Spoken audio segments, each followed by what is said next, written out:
oh my gosh, this system that I have been fighting against in China is coming to the entire world through the World Health Organization, through the United Nations, etc. Boy, does that get you up out of in the morning, you know? We've got to tell people, we got to, you know, sound the alarm and organize people to stop this. You are my hero. It's like you are inspiration. Try to do what they asked me to do and what Yehotan asked me to do. That there is God, therefore there is reality, therefore there is right and wrong. There's a difference between people and animals. There comes a time for every person. They are standing on the shoulders of giants, generations, and they are connected. And if you want to take care of your children, and if you want to see them have at least as much freedom as you have, that we are always one generation away from losing our freedom. We are fighting for the ability for our children to actually know right from wrong. But he flips it and he says, live by the rule such that you use everybody else for your pleasure. He actually says that, and he specifies, and he says, yes, including women, whether they like it or not. Second thing I said, I'm not having this karma. Like, all these people are actually killing everybody. I'm not going to be part of that anymore. I can't do that. It's just, I just can't do that. וואו, זה ממש חשוב. So I stopped. וואו. אני הרגשתי הרבה יותר הקלה, שהבנתי שהם לא יודעים. הם באמת לא יודעים. תגידו, זה לטובת הציבור, זה לטובת האנשים, זה גורם לאנשים להרגיש יותר טוב, אתה עושה את העבודה שלך. I didn't go into conspiracy theory. I started to ask questions, and medicine is an art. It's not an exact science, it's an art. And since it deals with the sanctity of life, and while inquiring and researching, my ideas were shattered one after the other. Because even before we are medical professionals, first of all, we are human beings. And in Passover Haggadah, where every year we remind that we were slaves to the Pharaoh in Egypt, and now we are free people. And in order to remain free people and to keep our sovereignty, we need to act. Otherwise, it will be too late. The two most important days in a human person are the day he was born and the day he discovers why. What really makes me tick is my passionate hate for stupidity.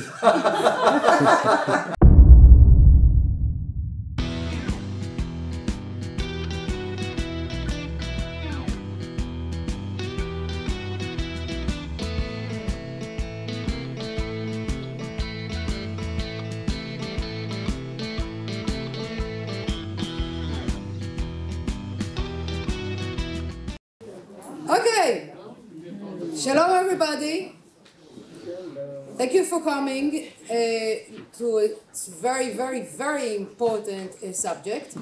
And we have a very distinguished guest, which I'm not going to introduce because what I want to do here is to say a few words about Yonatan Segev that looks at me now and unsuspective.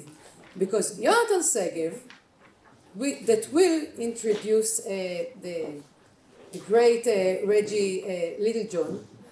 He is the spirit that moved all the fights to leave the World Health Organization. Without him, it would have been nothing. A lot of people worked with him, very, very good people worked with him along the way. A lot of people has done a very, very good job. We'll see a lot of them here, but it would have never been if not for the leadership of Yonatan Segev. Come over here, darling. This guy never gets what he really deserves. Well done, please. I admire you. This is a great privilege and a big honor. Okay, so it's mutual. Oh, wow. Yes. Well, In every struggle, in every idea, in every time something happens, there's always one person that is crazy enough to get it started. Afterwards, a lot of people come, and that's good. That's good that it happens, because that's how it should be. That's how we started from Coffee Shapira. Somebody else was crazy, not me. And you've started all. I know you from the beginning, and you've done it, and you deserve it. And every success that the whole organization has, it's owe something for you. Thank you very much. Well, thank you, Gali. I'm going to speak a little bit in Hebrew. חברים יקרים, תודה רבה שבאתם, זה לא מובן מאליו, יש לנו כל כך הרבה סדר יום כזה אינטנסיבי לכולנו, גם בחיים האישיים וגם בעבודה ומשימות, לא מובן מאליו, תודה לכל מי שהגיע. אני יונתן שגב, כמו שגלי אמרה, אני פשוט משוגע, שהתחיל פשוט, הבין שמשהו לא בסדר, התחיל לעשות משהו, חוויתי גם כישלונות, גם הצלחות, וזהו, ולא הייתי מצליח לזה בלי הרבה אנשים, שכל אחד בא ומהכישורים שלו ומהיכולות שלו, וזה לא משנה אם זה משפטן או רופא, או מישהו באמת שפשוט רוצה לעזור, כל אחד יש לו כישורים, וזה לא גם פרסונלי, זה לא אני, זה כל אחד שמבין שיש משהו לא בסדר, אנחנו יותר ויותר מבינים שאם אנחנו לא ניקח אחריות, אז זה קורה אחריות במקומנו. וזה מה שאנחנו עושים. סך הכל לייצר תנאים לזה שנוכל לקדם דברים איך שהחיים שלנו ייראו. הנושא אבל הוא מאוד מאוד משמעותי היום. אנחנו עשינו היסטוריה היום. אנחנו נדבר על זה, ובאמת יש לנו באמת זכות ענקית.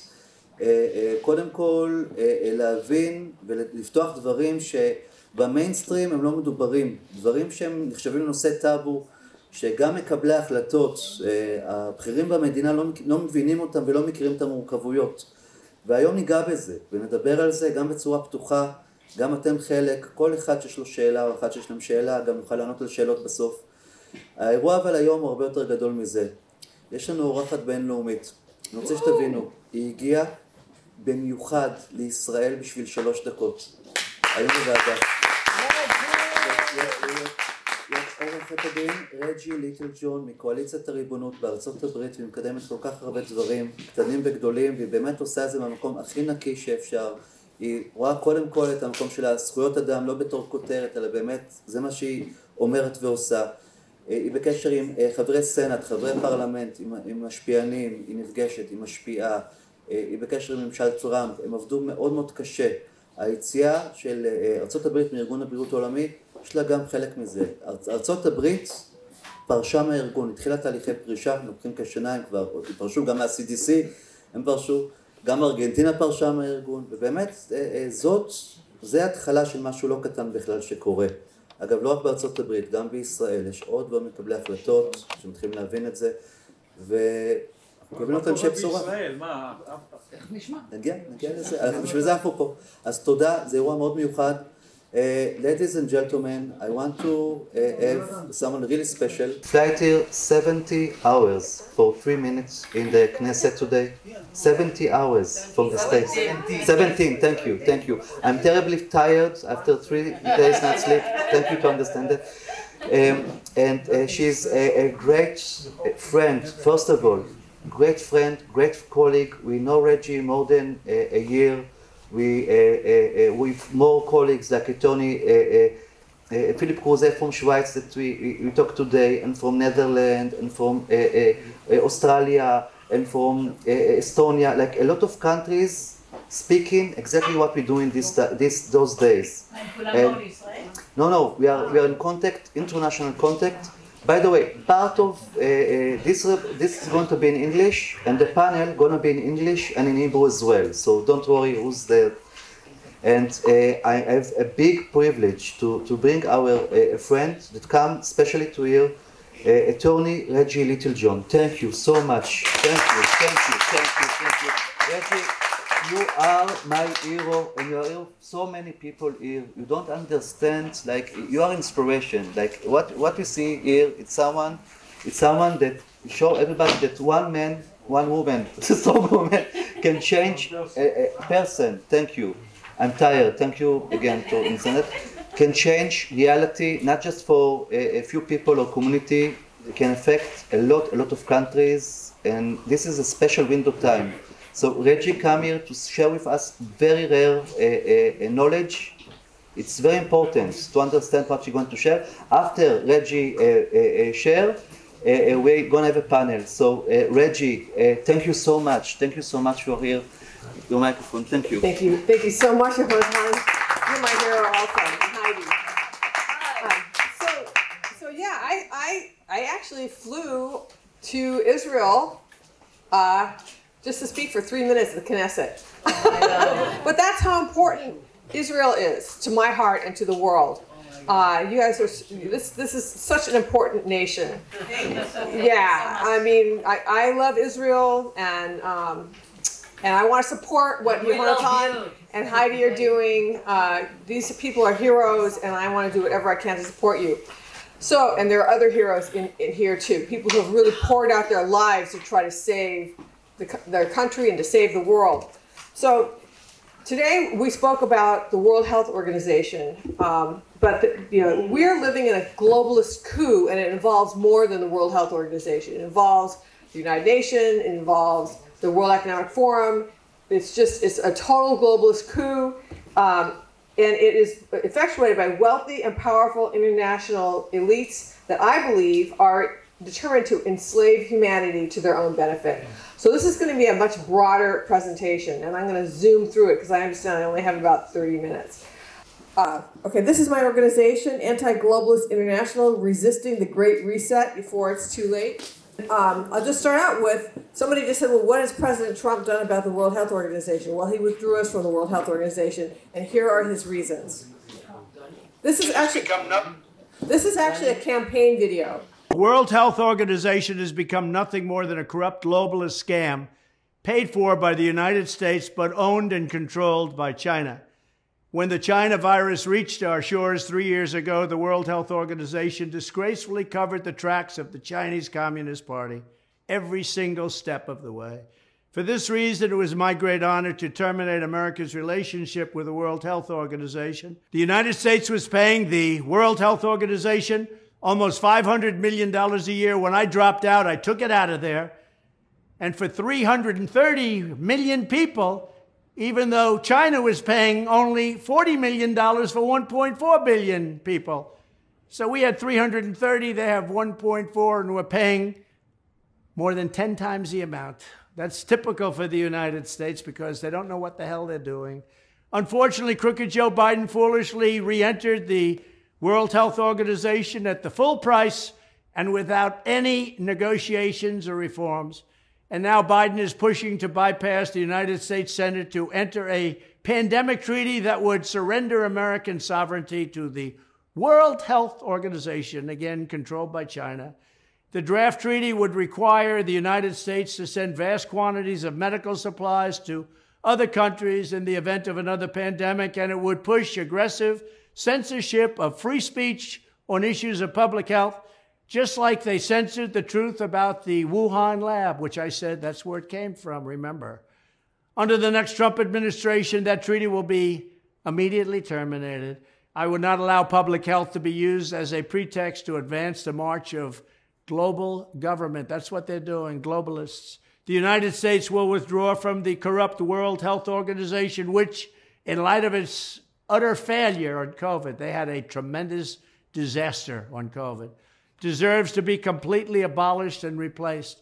Then I will work to forge a new coalition of nations that are strongly committed to protecting health while also upholding sovereignty and freedom. I want to thank you very much, but I also want to say this. I could have renegotiated the deal. I could have gone into the World Health Organization for $25 million. Biden didn't take that deal. He's paying almost $500 million. They were so anxious to get the United States back after I terminated the agreement. They were so anxious to get it back that they offered me a deal, $25 to $30 million. And I said, no, I'll wait. Could have gotten it for less, but I didn't want less at that point. We were paying almost $500 million. Could have done it for $25 to $30. Biden took the almost the $500 million deal. He knew he could have gotten back in for less. So why did he pay so much? But that's just one of many things that are wrong with our country. Thank you very much. So these are the reasons that Trump withdrew from the World Health Organization. People ask, well, did he really withdraw? We're in uncharted waters. I mean, he gave the notice. The United States has a special addendum when we joined the World Health Organization, which is that we can get out with a 1-year notice if our dues are paid. So he gave the 1-year notice, and I have no doubt that a year from now, we will be completely out of the World Health Organization. And so I think that that is a great beginning. I think that that the World Health Organization is a globalist institution, and that health was being used as a pretext for global governance, which is what he said. So I would just like to say, with respect to vaccines and all of that, why was the World Health Organization pushing the vaccines that had not been fully tested? Well, here is a video of Bill Gates talking about the profit margin that he received from the vaccines.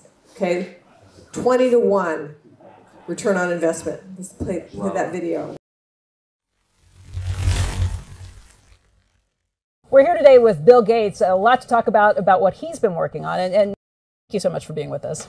I'd like to talk to you about your approach to vaccinations. You wrote something recently, and like you always do, you kind of looked at the problem from a scientific and business perspective on things. You've invested $10 billion in vaccinations over the last 2 decades, and you figured out the return on investment for that, and it kind of stunned me. Can you walk us through the math? We see a phenomenal track record. It's been $100 billion overall that the world's put in. Our foundation is a bit more than $10 billion. But we feel there's been over a 20-to-1 return. So if you just look at the economic benefits, that's a pretty strong number compared to anything else.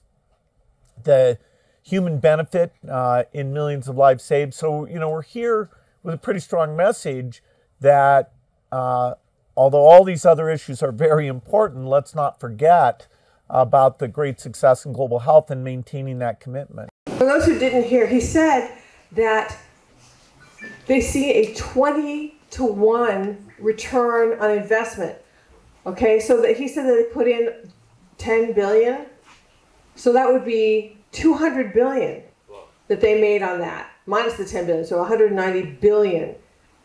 Now, how did they make that kind of a profit on vaccines?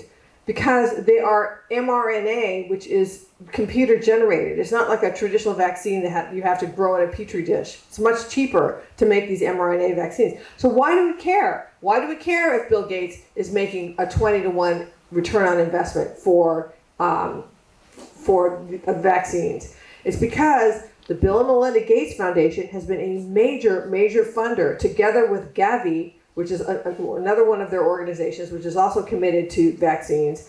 They are major funders of the World Health Organization. Major funders of the World Health Organization. So you've got a situation where you have organizations that will profit hugely from vaccines, funding the organization that decides whether or not we need vaccines. That's called a conflict of interest. It's a major conflict of interest.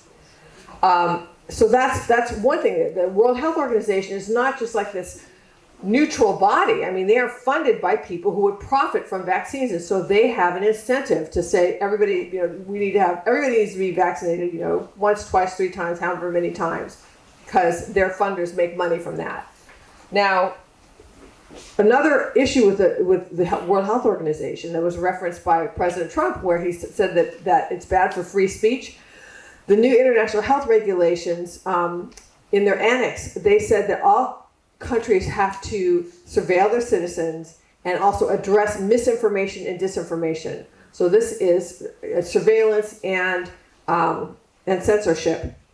Misinformation, disinformation is basically anything that the World Health Organization disagrees with. So, for example, in the beginning, if you had said there is human-to-human transmission of the virus, that would have been misinformation and disinformation because the World Health Organization was denying it, even though it's true, right? So this is the end of science. They say follow the science. If you can't debate stuff, That's the end of science. And they want to be able to dictate what everybody believes, and anything else is misinformation and disinformation. So that's the end of free speech, and it's also the end of sovereignty, because for a couple reasons, okay?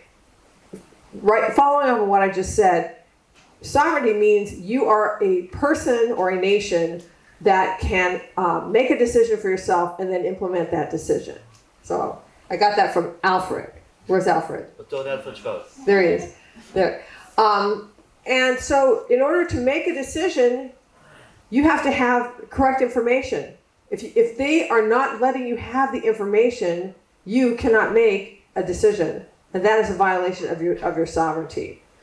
And the other violation of the sovereignty is that the International Health Regulations, which passed on June 1st of last year, require every country to have an international focal point where it's like a committee inside of the country that their job, they don't answer to your country. They answer to the World Health Organization, and they are there to implement all the directives of the World Health Organization. So, so that's another violation of sovereignty. Now, the other issue that I have with the World Health Organization is this digital ID thing, which was in another annex, where they are saying every single person in the world has to have a health ID. It can be paper or digital, but for countries that have the capacity for being digital, it will be digital. And right now, the World Health Organization and the European Union are pushing out all over the world interoperable international digital IDs. So we'll just see the next clip of Tedros Ghebreyesus, who's the head of the World Health Organization, talking about these digital IDs. While the emergency phase of the COVID-19 pandemic is now over, investments in digital infrastructure remain an important resource for health systems and for economies and societies at large. Like many countries, the European Union made significant investments in COVID-19 certificates to help people move around as safely as possible during the pandemic. The European Union's certification system was used by all 27 EU member states and more than 50 other countries. Building on the success of the EU system, WHO is proud today to launch the Global Digital Health Certification Network. So thank you so much to European Union for the excellent certification system that you have transferred to us, and we have the chance to build on it. WHO will begin operations of the network today with the existing COVID-19 certificate as a global public good. Soon after, we will expand this infrastructure by incorporating other use, such as a digitized international certificate of vaccination, routine immunization cards, and international patient summaries. Only Doglish is missing, and that's right. That's right. That's exactly right. So here he is. So here's the playbook as I understand it, which is there's a virus that is released. It's a lab leak, or however it comes into a pandemic. They cause terror on the part of everybody, telling everybody how deadly this is. And then they say, okay, now everybody has to be vaccinated, which makes a lot of money for their funders.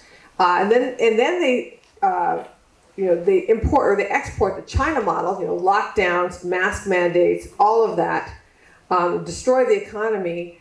And then they say, well, in order to now everybody's miserable, right? So in order to get out of your misery, in order to open the economy back up, now everybody needs to have this digital ID in order to see if you're vaccinated, okay? And own nothing and be happy. Right, well, that's the end thing, is that you will own nothing and you'll be happy. So that's a big step on the road to that.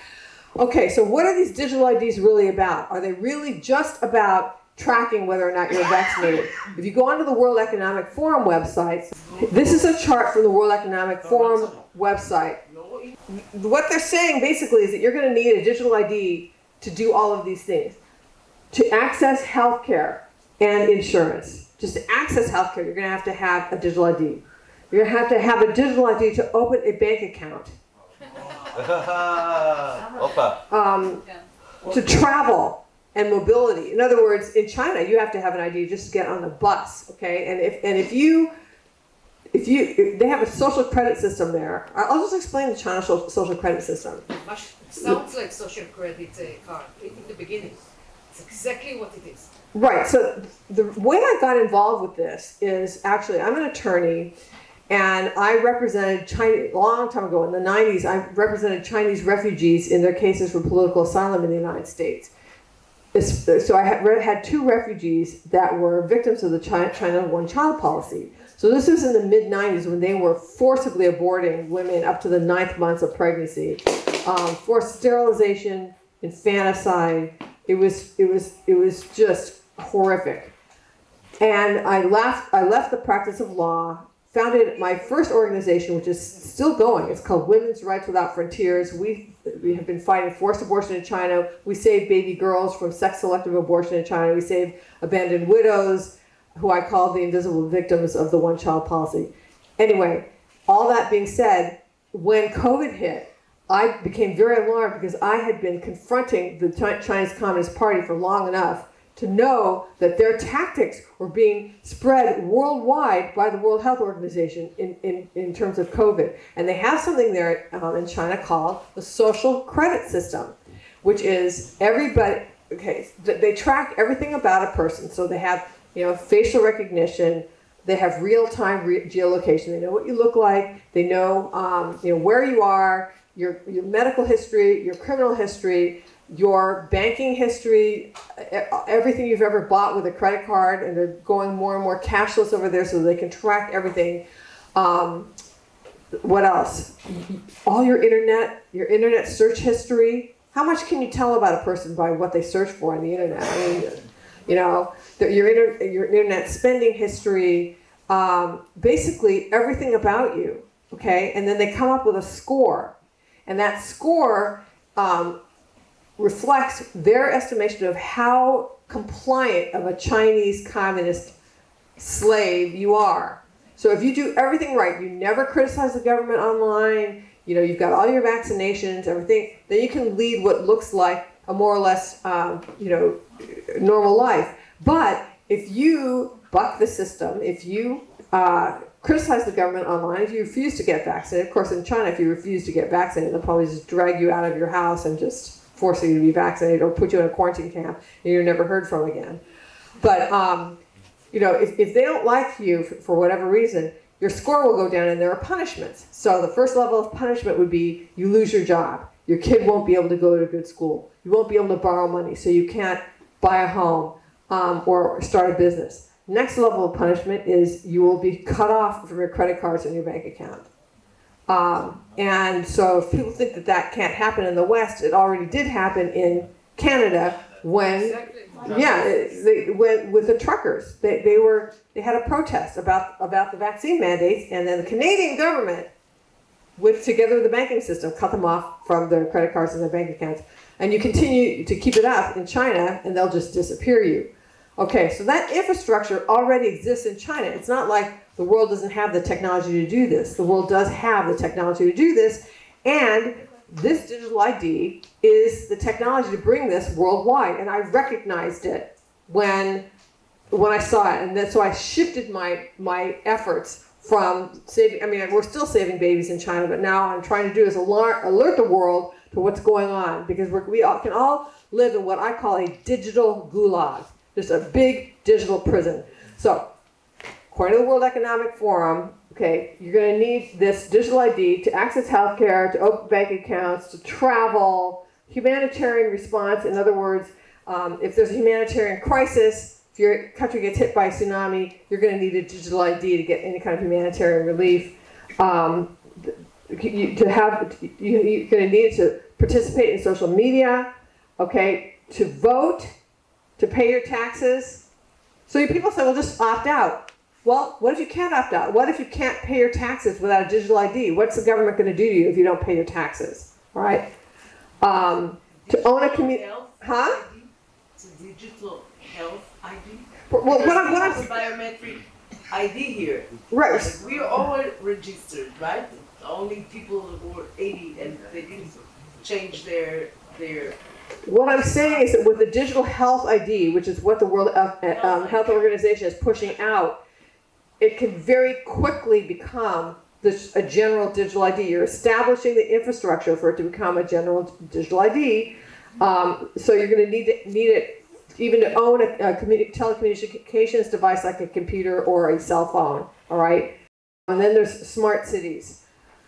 So you're going to need a digital ID to live in a smart city, and they're trying to push us as much as they can into smart cities. Are you guys familiar with smart cities? Yes, no? Some are, some aren't. The smart city is where everybody is supposed to live within a 15-minute walking distance of everything you need. So you live there, you work there, your doctor is there, your shopping is there, your recreation is there, everything is there. And so that's supposed to help with global warming because you're not going to need a car. Right. Well, what it also does is it helps ghettoize people so that if they want to lock you down, you're not going to be able to leave. Also, if you're a dissident, you know, they'd be very easy to catch you because you're trapped in this 15-minute city. So you need digital IDs for that because how do they enforce it? They enforce it by having surveillance cameras, you know, everywhere, and they can pick up where you are. And then, so if you walk beyond your 15 minutes, you can get picked up by the police. Or by drones, if we've progressed to that point. And these are the same people who say requiring an ID to vote is racist, right? That's right, right. If you requiring an ID to vote is racist, but requiring an ID for everything else is just fine. So here's actually an advertisement by a company that's trying to get different countries to hire them to create their digital IDs. And this is their vision about what a digital ID should be.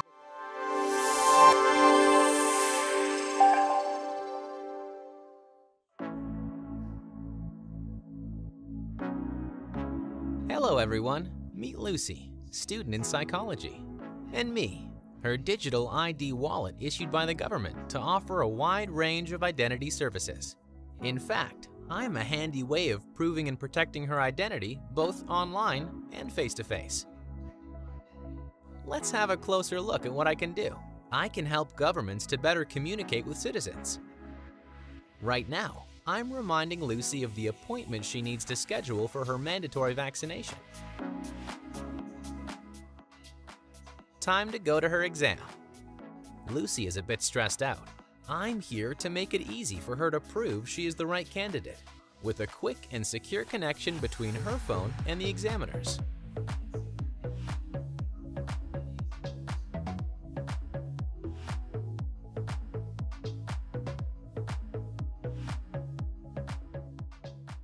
Exam passed successfully. Quick stop at the doctor's before celebrating, and no time to lose. On the way, Lucy uses me to declare her passport lost.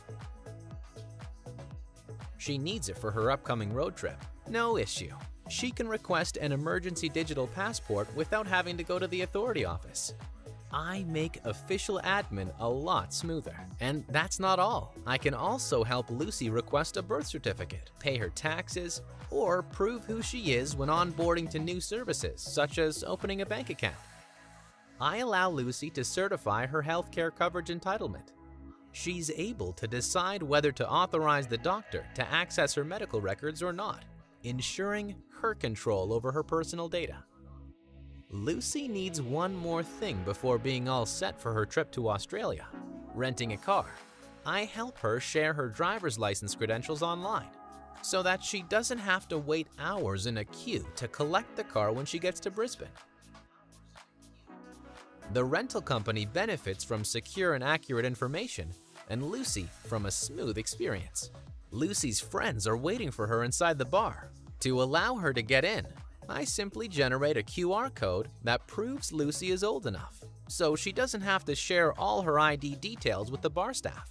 So yes, I'm Lucy's best companion. I protect her identity and official credentials wherever she goes. I provide secured access to public and private services and allow her to have full control over her data privacy. In other words, I give the right access to the right data to the right person. I am also trusted by governments to best support countries' digital transformation, fight against ID fraud, and deliver smooth public services. I am the Thales Digital ID Wallet. Public services. I am the Talus Digital ID card. This is fucking shit. The perfect big brother. Absolutely, big brother. So this Lucy can have this great life, but what if she decided not to get her mandatory vaccine? What would happen to her best friend? You know, the digital ID. It wouldn't work. She wouldn't be able to get in anywhere or do anything.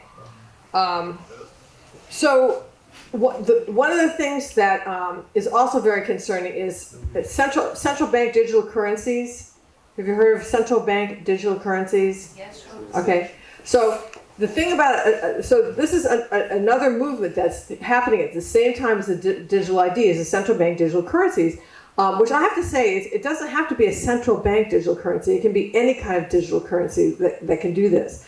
But these things are programmable, right? Meaning that they can just, that instead of money where you can just use it anywhere you want for anything that you want, okay? Central bank digital currency or any digital currency is something where it goes digitally to someplace that controls it. Like in the United States, it would be the Federal Reserve, and they can decide whether, number one, they're going to know everything you purchase, okay? And they're going to know where you're standing. I mean, they're going to know everything about you just through that. But then they can also just turn it off. Like if they don't want you to buy something, or if they're trying to punish you for some reason because you didn't comply with something, they can manipulate it. So here's another short video. This gentleman's name is Augustin Carstens, and at the time he made this video, he was like the director of the Bank of International Settlements.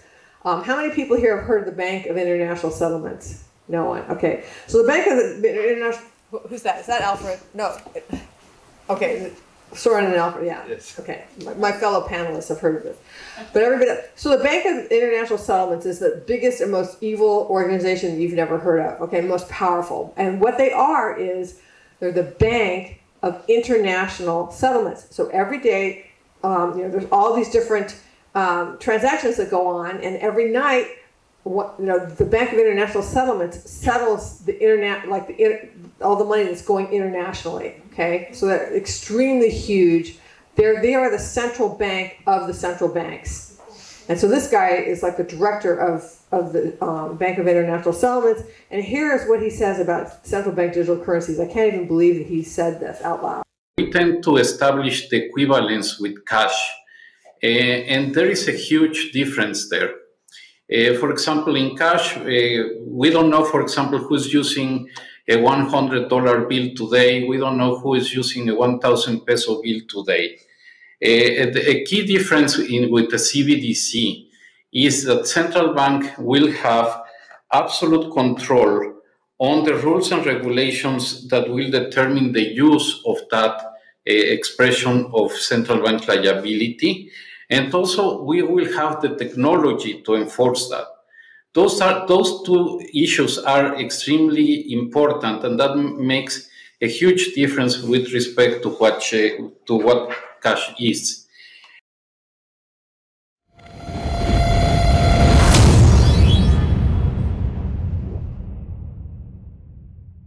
It's just so good.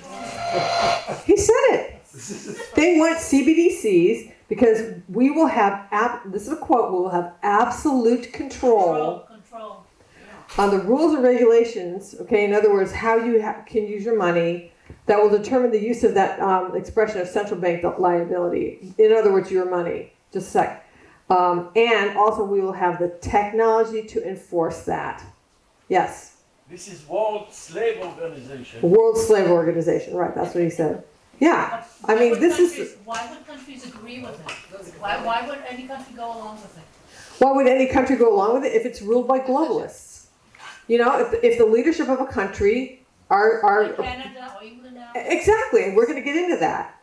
I mean, the World Economic Forum has been pushing out young global leaders who are on board with all of this. But the common citizen thinks that if he has a credit card, and now he pays with the credit, and everybody knows what he bought with the credit card, he doesn't understand that the CBDC is different, because today he has an agreement with his own bank, right? And his bank is obliged to keep that trade between him and his customer, And at the end of the day, he says, okay, these people spend a certain amount of money. This is not the same because the CBDC will know if you go to get what kind of pill you got in the pharmacy. And that makes the social credibility, you know, very, I mean, it's going to be crazy. Right. Crazy. They can shut you off.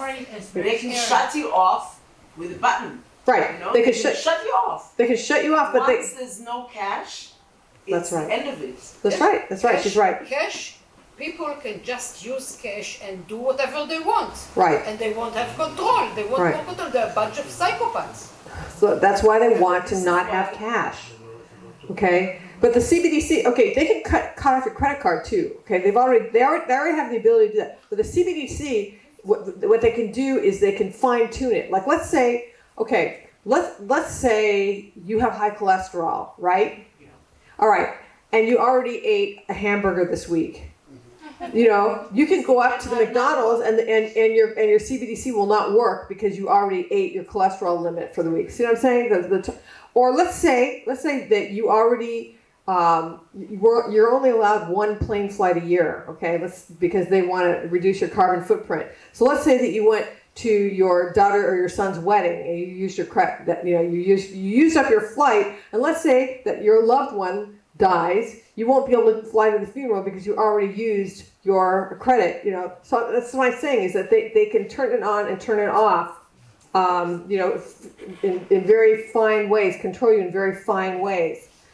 Or let's say that you didn't get vaccinated when they told you to, then they could make it so that you can't use your CBDC or your card outside of your home. In other words, you're quarantined, your card is not going to, you can't buy anything outside of the home. You can only buy stuff online because you're quarantined because you didn't get your vaccination. All right, this is what they can do with this.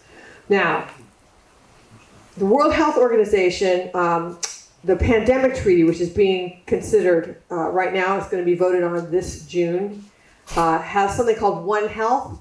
So let's just show the chart of One Health. So here's a chart about One Health from the World Health Organization. And as you can see, this chart is very colorful.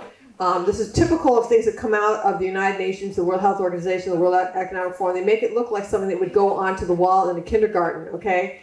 This is to sort of deceive you into thinking that it's benign, but actually, you see that there's three kinds of health: human health, animal health, plant health, and the environment.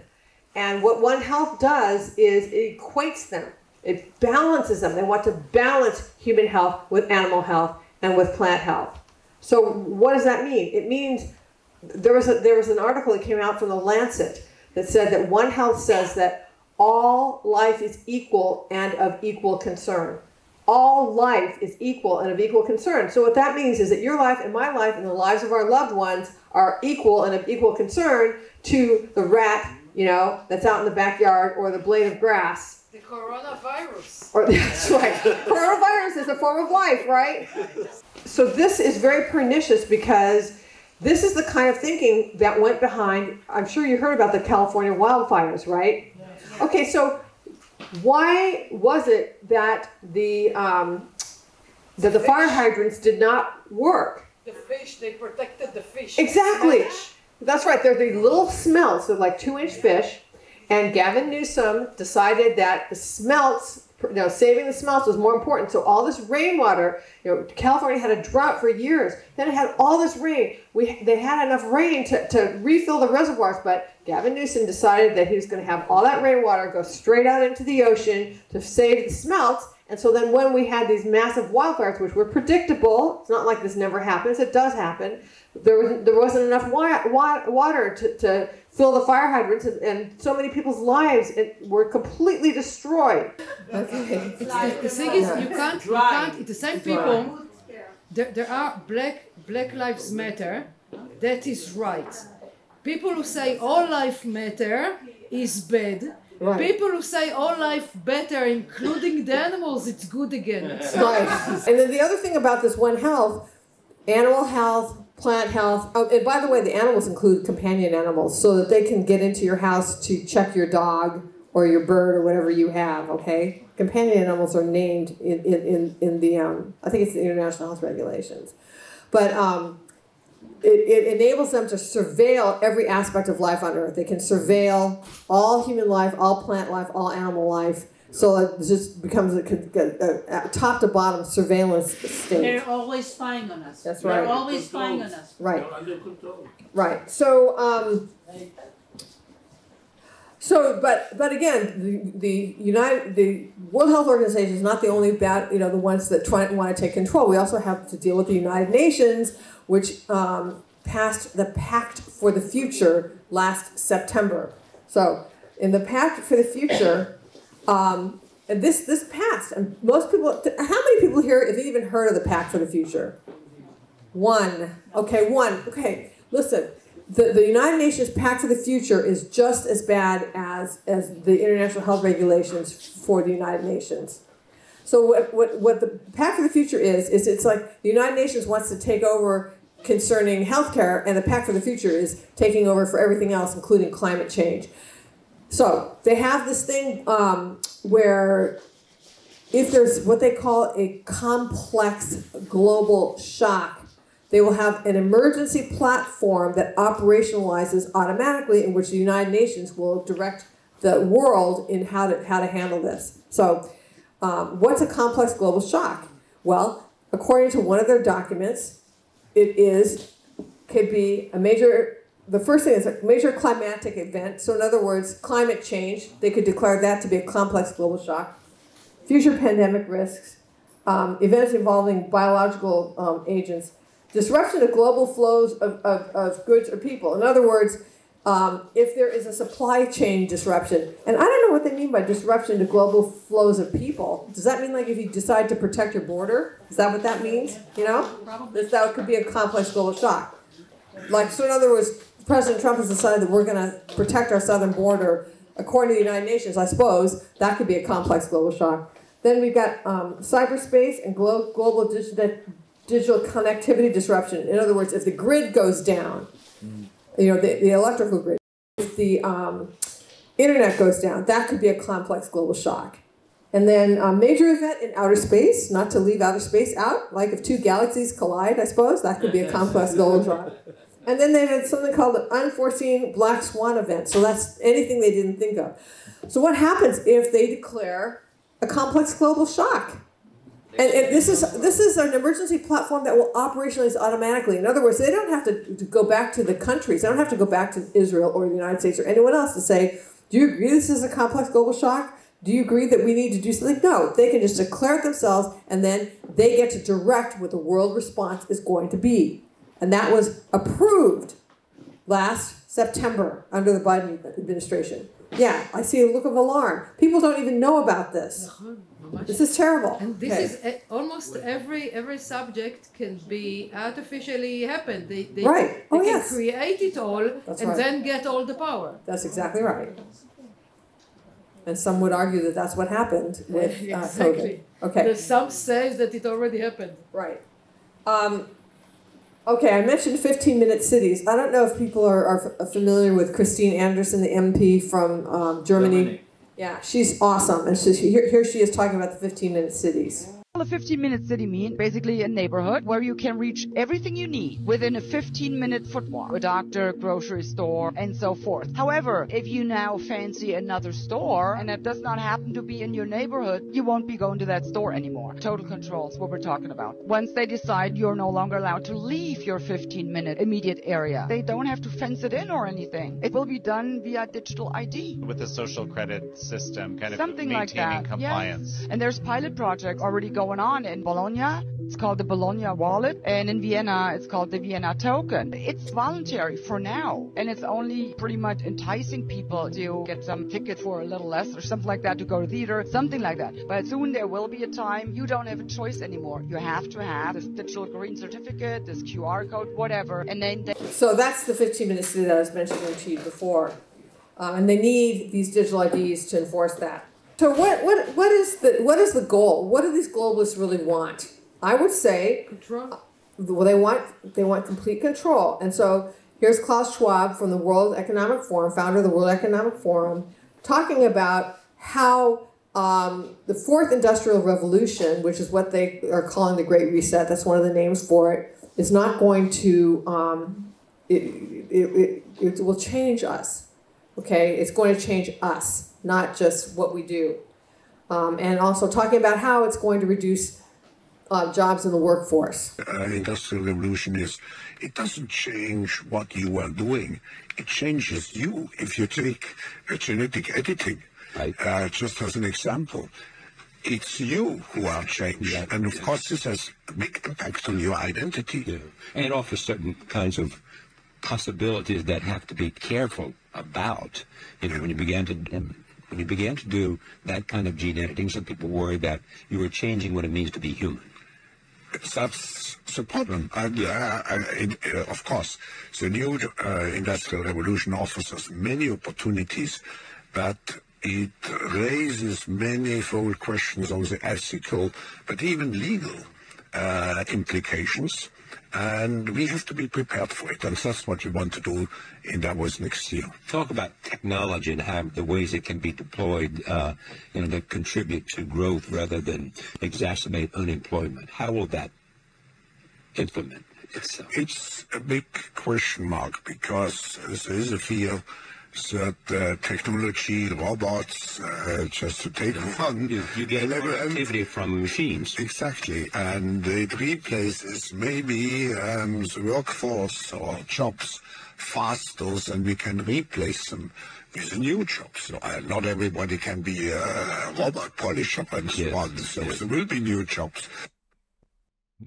Dr. Strangelove. So, he's talking about number one, that how we will be changed if we take gene editing. Where do we get gene editing? You know, how do we all take gene editing? Think about that. Okay, just think about it.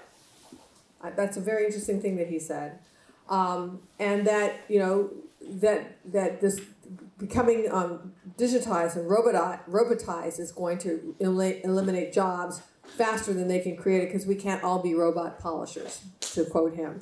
So, who here has heard of Yuval Noah Harari? Okay, people have. So, Yuval Noah Harari asks, why do we need so many humans when we have robots that can do it better? Definitely don't need him. In the book, if I understand it correctly, you argue that actually the amazing breakthrough that we are experiencing right now not only will potentially make our life better, but they will create, and I quote you, new classes and new class struggles, just as the Industrial Revolution did. Can you elaborate for us? Yes, in the Industrial Revolution, we saw the creation of a new class of the urban proletariat, and much of the political and social history of the last 200 years involved what to do with this class and the new problems and opportunities. Now, we see the creation of a new massive class of useless people. As computers become better and better in more and more fields, there is a distinct possibility that computers will outperform us in most tasks and will make humans redundant. And then the big political and economic question of the 21st century will be, what do we need humans for? Or at least, what do we need so many humans for? Do you have an answer in the book? At present, the best guess we have is keep them happy with drugs and computer games. What to do with us useless humans, drugs and computer games. It's Aldous Huxley. Brave New World, yeah. Brave New World and Orwell together. Yeah, that's exactly what it is. Both of the dystopias. Right, and they're doing, So here is Yuval Noah Harari's view of humanity. I think that's an important thing to understand, that this is the kind of view that is behind this whole globalist push. So let's do the next one. It's mutual. We don't like him as well. But some governments and corporations, for the first time in history, have the power to basically hack human beings. There is a lot of talk about hacking computers, hacking smartphones, hacking bank accounts, but the big story of our era is the ability to hack human beings. And by this I mean that if you have enough data and you have enough computing power, you can understand people better than they understand themselves, and then you can manipulate them in ways which were previously impossible. And in such a situation, the old democratic system stopped functioning. We need to reinvent democracy for this new era in which humans are now hackable animals. You know, the whole idea that humans have, you know, they have this soul or spirit and they have free will and nobody knows what's happening inside me. So whatever I choose, whether in the election or whether in the supermarket, this is my free will, that's over. We need to come to terms with the fact that, no matter, again, this is where philosophy meets computer science and biology. So humans are hackable animals and we do not have a soul. And because we can now be manipulated in ways never thought possible before, we need to reimagine democracy to fit this. So this is the vision. So I think this is my last video, I think, is Klaus Schwab. You ask, how does this get spread? Well, the World Economic Forum has something called the Young Global Leaders, and they have been placing them in governments all over the world. He likes to penetrate the cabinets. Yeah. Infiltrated. So let's play this last one. When you brought the Young Global Leaders Program here for executive education and then the Schwab Fellows. But there are 2 countries in the world now in which the young global leaders have emerged. Tell us just a bit about that in terms of the governance. Yes, actually, this notion to integrate young leaders is part of the World Economic Forum since many years. And I have to say, when I mention now names like Mrs. Merkel, even Vladimir Putin and so on, they all have been young global leaders of the World Economic Forum. But what we are very proud of now is the young generation, like Prime Minister Trudeau, President of Argentina and so on, is that we penetrate the cabinets. So yesterday I was at a reception for Prime Minister Trudeau, and I know that half of this cabinet, or even more half of this cabinet, are actually young global leaders of the World Economic Forum. And that's true in Argentina too. Wow. Yeah. Sorry. That's true in Argentina as well. It's true in Argentina, and it's true in France now. I'm with the president, who is a young global leader. But what is important for me is those young global leaders have an opportunity to come here. And we, in addition to the young global leaders, we have now the global shapers in 450 cities around the world. Diversity fosters new ideas. New ideas generate the experimentation needed to make the most of the 4th Industrial Revolution. The measure of a society, of a just society, is not whether we stand up for people's rights when it's easy or popular to do so. It's whether we recognize rights when it's difficult, when it's unpopular. We are a society that stands up for people's rights, and when governments fail to respect people's rights, we all end up paying. If you don't want to get vaccinated, that's your choice. But don't think you can get on a plane or a train besides vaccinated people and put them at risk. Stop breaking the law! All right. Okay. All right. So, you know, in conclusion, you know, I believe that we are living in a coup. I think that the trap has been set for us, and it will snap shut. I think that President Trump has thrown a major wrench in the works by just not going along with the globalists and by withdrawing from the World Health Organization as a start. But we need to be dealing with the World Economic Forum. We also need to be dealing with the United Nations. And we need to activate other people and make them aware of this information because it's easy to trap somebody if they don't even know that the trap is set for them. So thank you so very much for listening, and thank you for being here, and thank you for pushing out this information. And can you? I'm going to show people this. If people want to be on an email newsletter list, please sign this. Has anybody not signed it that wants to sign it? Because זאת דרך להגיע לרג'י ולעוד דברים. Anybody else not have a chance to sign it? I'll give it to you all the data. It's all computerized. We have ID registered and we all control it. We control everything and we'll give you a list. Okay, sounds great. All right, well, so thank you very much. Thank you. Thank you. How did it go today at the Knesset? You tell What me. happened? Now the panel we... But yeah. It went very well. Yes. It went extremely You well. don't know how well. We have now a message that it's going to be another committee. Whoa. So do I need to come back? Don't come again. Thanks for what you said. Yes. The head of the committee was so amazed about what you said, and I'm making another one. Okay. I'm taking it very seriously. That's great. Okay. That's great. That was Heidi.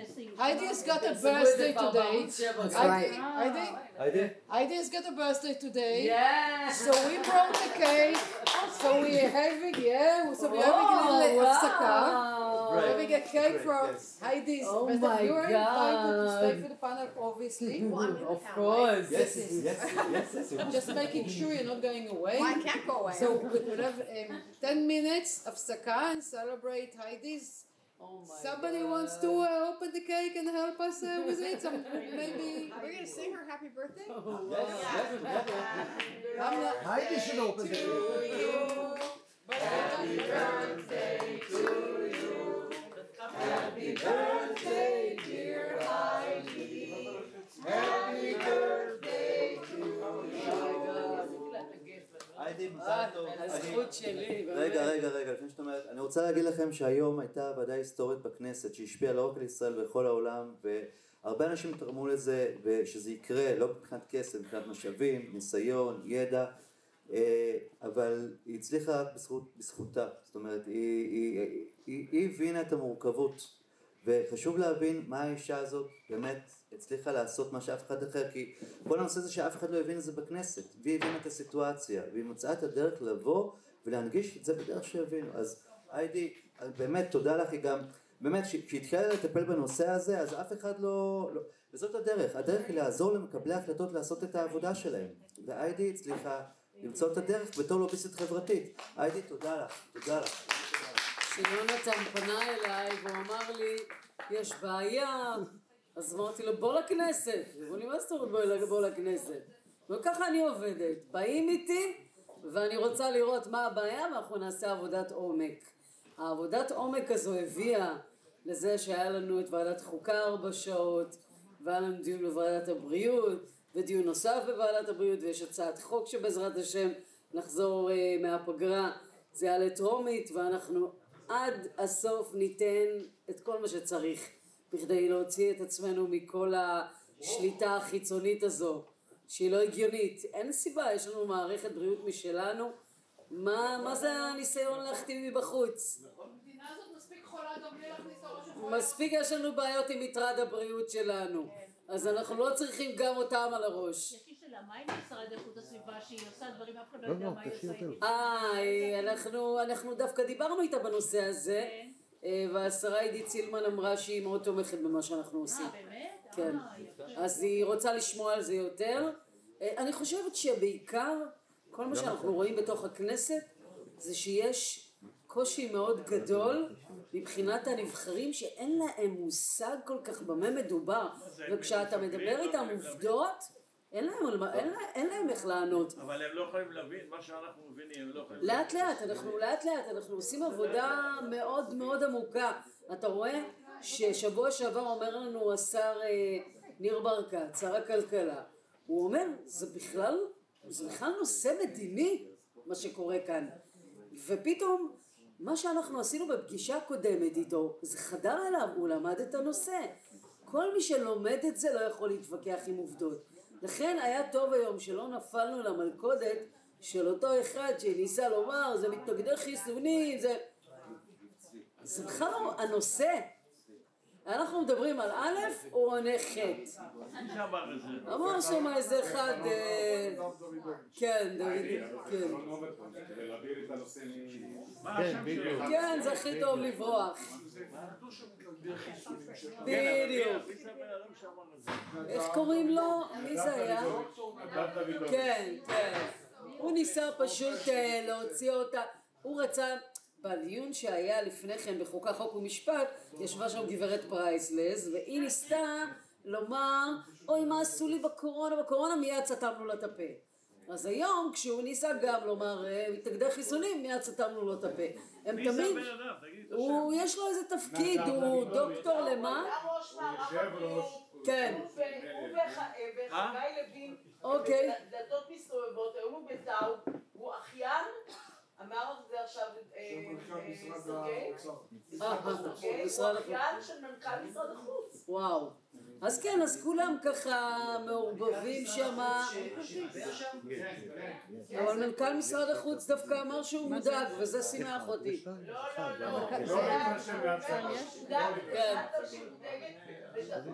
אנחנו לא נפסיק, אנחנו ניתן את כל מה שצריך בכדי שאנחנו בעזרת השם נצא מההצהרה הזאת. תבורכו, תודה שאתם כאן.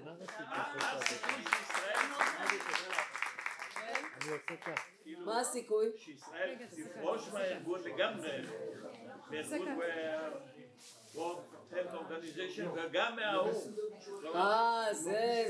זו ברכה גדולה.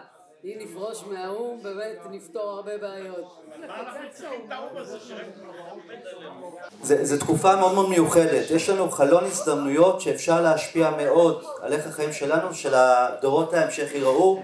לכן אנחנו פה. אנחנו פה לא רק בשביל לדבר על הדברים הגדולים והחשובים, אלא גם על הדברים הפשוטים, שהם קשורים לא רק אלינו, הם קשורים גם לכל אחד ואחת. ממש. כי אני יודע שיש פה כובעים גם של פרופסורים, גם של דוקטורים, גם של כלכלנים, גם של יועצים מדיניים, גם של אנשים משפיעים. אבל מי שנמצא פה בפאנל בסופו של דבר, מעבר לכל הכובעים, הוא בסך הכל בן אדם. בן אדם מעורר השראה. שהחליט לעשות משהו, מדבר על בן אדם מעורר השראה. אז בן אדם מעורר השראה זה מישהו שמזהה משהו שהוא יכול להביא את המתנה שלו, את הכישרון שלו, משהו שאף אחד אחר לא יכול לעשות אם הוא לא יעשה את זה, או היא לא תעשה את זה. באמת, זאת זכות ענקית. This panel gonna be in Hebrew and in English as well. Reggie with us. Thank you again, dear Reggie. You joined this important panel. And yes. So. For pulling all of the AV, the audiovisual together. So our panel is Attorney Reggie Littlejohn. Thank you, join us. Dr. Sergei Goldstein. Thank you, you join us as well. Dr. Surin Shapira, thank you so much, you are with us. Attorney Alfred Schwartz, thank you so much, you are with us. Dr. Yael Stein, thank you so much, you arrived, you are with us. Tzvi Shalem, the one and only Tzvi Shalem. And Attorney Yuval Gatz, thank you, Attorney Yuval. And I want to interrupt for a second because we caught a big fish. Where is Moshe Feiglin? Come join us if it's possible. If you have energy and time for today, I know you're doing a lot. I have just 5 minutes if you want. 5 minutes, you know how much is. Come. It's more than they usually gave us to speak at. Yes. And Moshe, I remember Moshe before a few months, he do a conference about the W.H.O. And he, one of the first influenced people that spoke about One Health and the One Health complexity.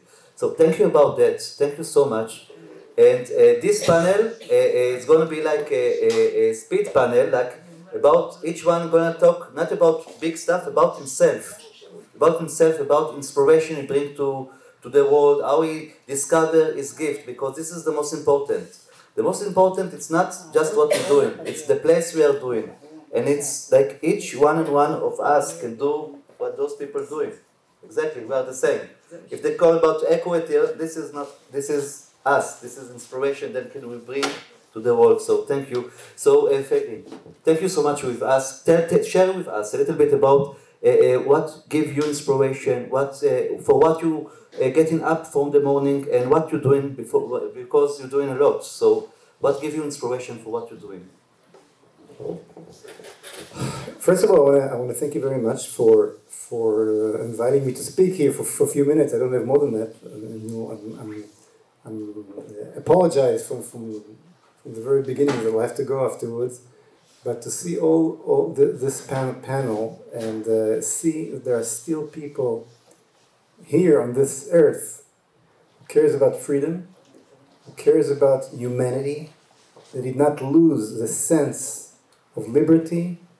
And if you're asking me what gives me the energy, is there is the understand that there is God, and therefore there is reality, and therefore there is right and wrong, and therefore there's a difference between people and animals, and when you notice that all these arms of the same big huge octopus that are trying to destroy the world, I'm talking about the big progressive monster, that the W.H.O is definitely one of these arms, these movements of the UN. You see that all these arms, no matter what, are all with Hamas today, all against the Jews today.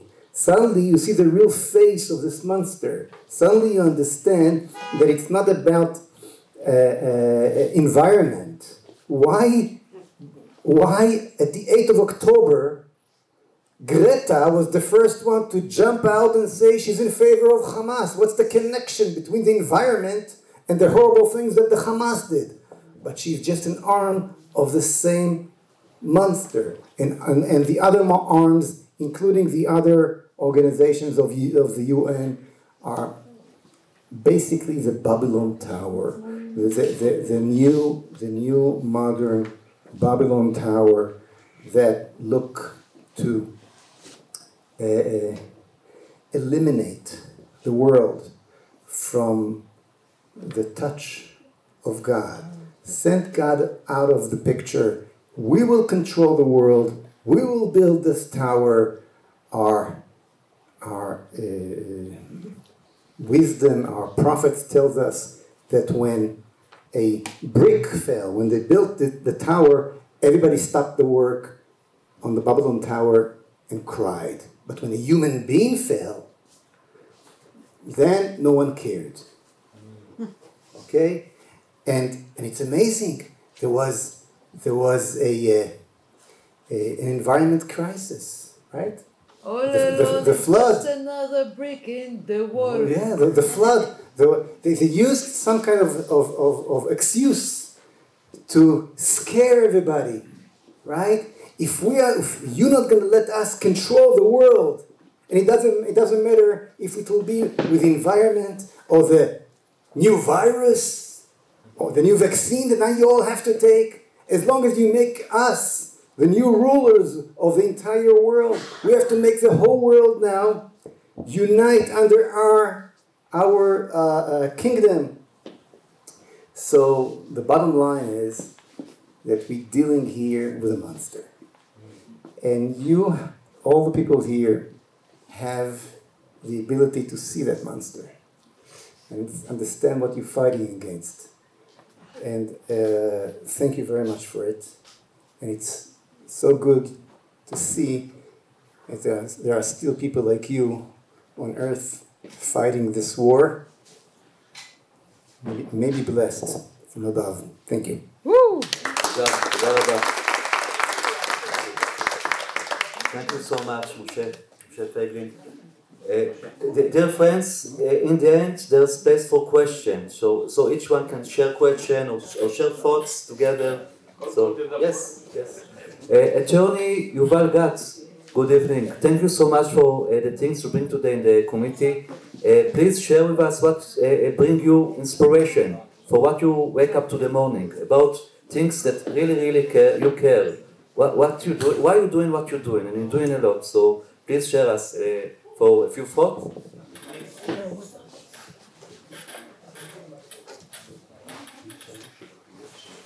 I think there comes a time for every person that they understand they're not just a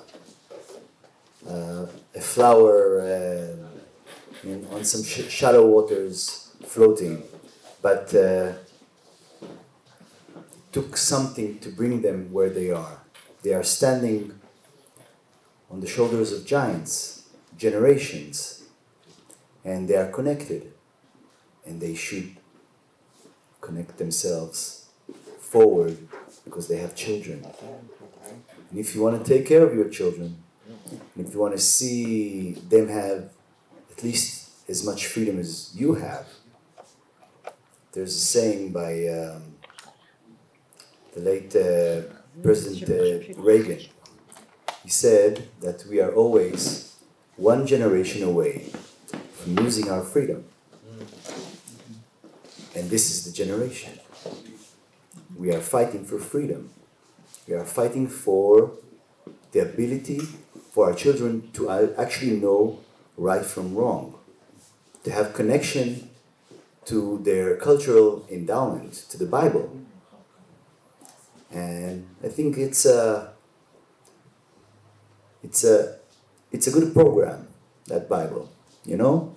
And I think it's not as new as what the woke preach. They want to release us, to liberate us from family, to liberate us from morals, to liberate us into small molecules that they can control. And when you see PC, it's not politically correct, it's politically controlled. We need to stand up for truth, for our freedom, so our children could still enjoy it. And that's what gets me up in the morning. Well, thank you. If we're talking about inspiration, it's me. Hello, how are you doing this evening?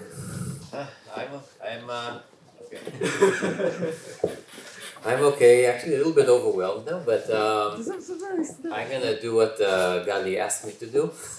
Amazing speech, really. But Gali asked me to talk about what brought us here. And so I started off, I was interested in philosophy, understanding how the world works. I thought I would study physics and that would help. Eventually, at the end of my degree in physics, I started teaching after school activities, and I saw I was really good at it and very creative, and I said, all right, I'm going to do education. And I got a really like a dream job. Basically, I come to work at the Israel Center for Excellence Through Education, and my job is invent something interesting. All right, that's what I do all the time. I just, no curriculum, whatever, just do a creative activity for excellent students. That was great. And also started to invent physical games with my colleague, Gali Shimoni, inventing games, selling the rights to game companies. Very good life. And I thought that's what I'm just going to do. I'm going to invent activities in math and science and create games. But at a certain point, there was something on the news, doesn't matter what, but I saw a very big difference between what I knew the reality was and what the reporting was. And then I started to get deeper into current events. I started with economics. I went really deeply into economics. I wrote articles about Adam Smith, Friedrich Hayek, really liked them. But eventually I found out that I have to go a deeper level. Because I am a kind of rationalist. I mean, that's I can say, well, this doesn't make sense because whatever. But at a certain point I saw I had to go deeper and understand the opposition to freedom, basically. And I started reading the original writings of neo-Marxists, post-modernists, Marx, all the way back to Hegel, and even before Hegel. I had there's a book called Hegel and the Hermetic Tradition, so I went all the way back there. But at a certain point I said, okay, I don't know if I'm a good presenter or writer or whatever. Maybe I should make games, get money from the games, and support people who do it. At a certain point I just felt I had to do it. And I was actually very frustrated for a long time because stuff I knew to be true, I could not say without people thinking I'm crazy. Very difficult. I had to tone things down to be comprehended to me. Like, I can't say what like Marx actually wrote and thought and did because it doesn't make sense. So I was really happy that the opportunity that Gary gave me here in Cafe Shapira to give a series of lectures. And eventually, like, there was a guy Rousseau, isn't he? No, he left. He left. So Rousseau told me today, people are starting to understand what you're saying.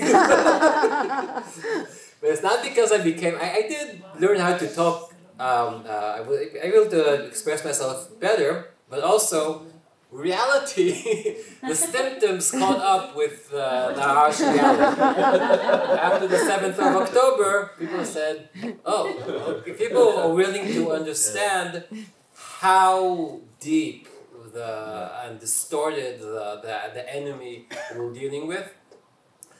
It's still very difficult to actually say how insane it is, because I think no matter how insane you think it is actually worse. If you just go to the original writings, I'll just give one example, because I'm not going to go into it too much, but there's a guy, a postmodernist psychoanalyst, Jacques Lacan.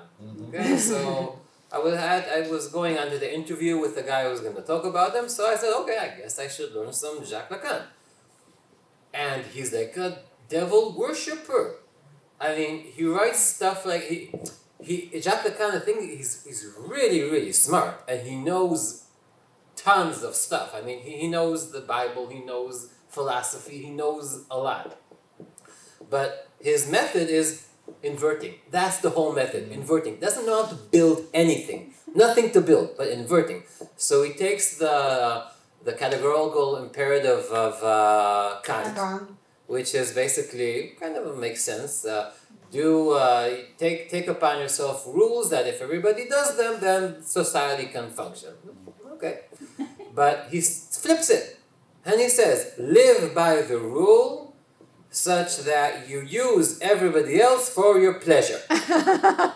He actually says that, and he specifies, and he says, yes, including women, whether they like it or not. Why? Because that liberates them from the shackles of the norms of society. So he gives the word liberation, and liberation includes the act of rape, which liberates women. I mean, that's how distorted this is. And it gets worse, but I can't do that now. But it's absolutely evil and insane. And the thing is, these know insanity and go to insanity. It's kind of difficult to wrap your head around, but that's how deep, that's what happens at the deepest level.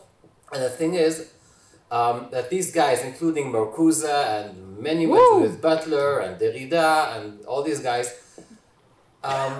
they know that this will break society, and they still do that. And Jacques Lacan, he says, okay, we have evolution and we have creationism. What does he prefer? Creationism. Because if God exists, we can destroy him. I mean, this is actually stuff he says. So, so I'm trying to get people to, read what these guys said. And so that's why I have to be here.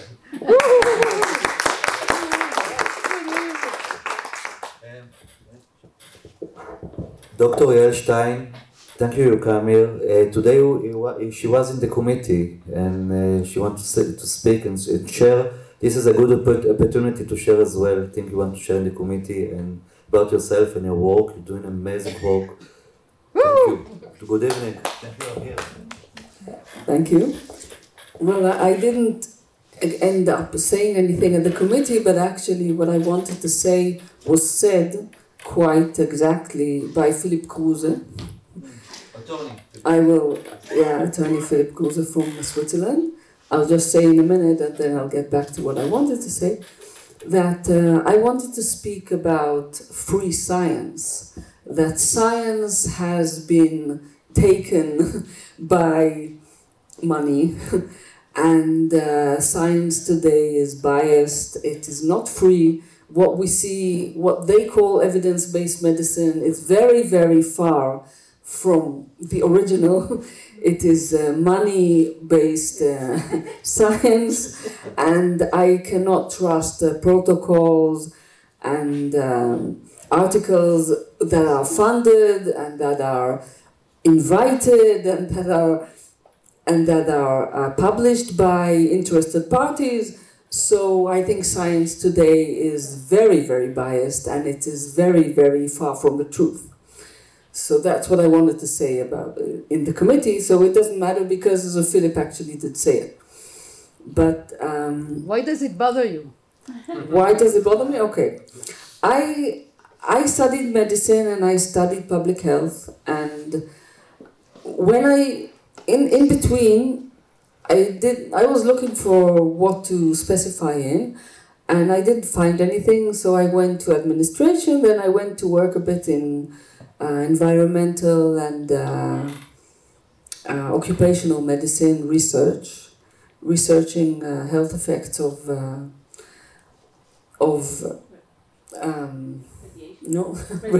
radiation, electromagnetic radiation on the body. But what happened was that nobody had money to pay me, so I ended up working for some guy who wrote a journal on genocide studies, and I ended up studying bioethics just like on the way. And my teacher, Professor Richter, who I worked with, was quite famous at the time, and he said, it doesn't matter what field you're in, but I don't want you to be like a side watcher. You have to be a player in the field. Whatever you do, I will train you by doing. I will do nothing, you will do everything instead of me, and you will go there and show them that you know this and that and this and that. So I ended up knowing quite a lot of stuff. And eventually I went to study anesthesiology and public health, and having my background, I watched people walking into the Masters in Public Health class and coming out like the spaghetti in the wall, coming out, the stunts exactly the same. And it was very, very interesting to watch. Like, why was it that they came in and I came in, and they came out exactly like the teachers and I came out exactly like I came in? And I was just watching them change into this something very like the system wanted them to be. And it bothered me. It bothered me why this is happening.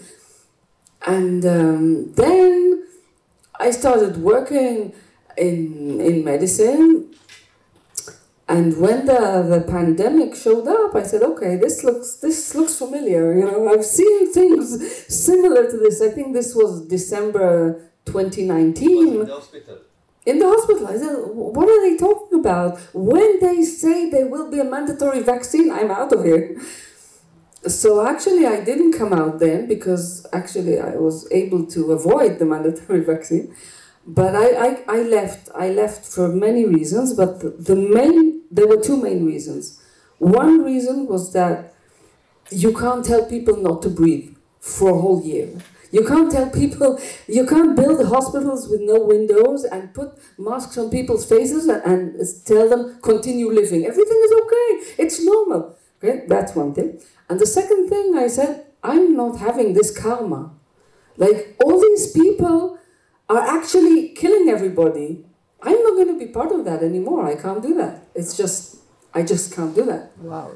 So I stopped. Wow.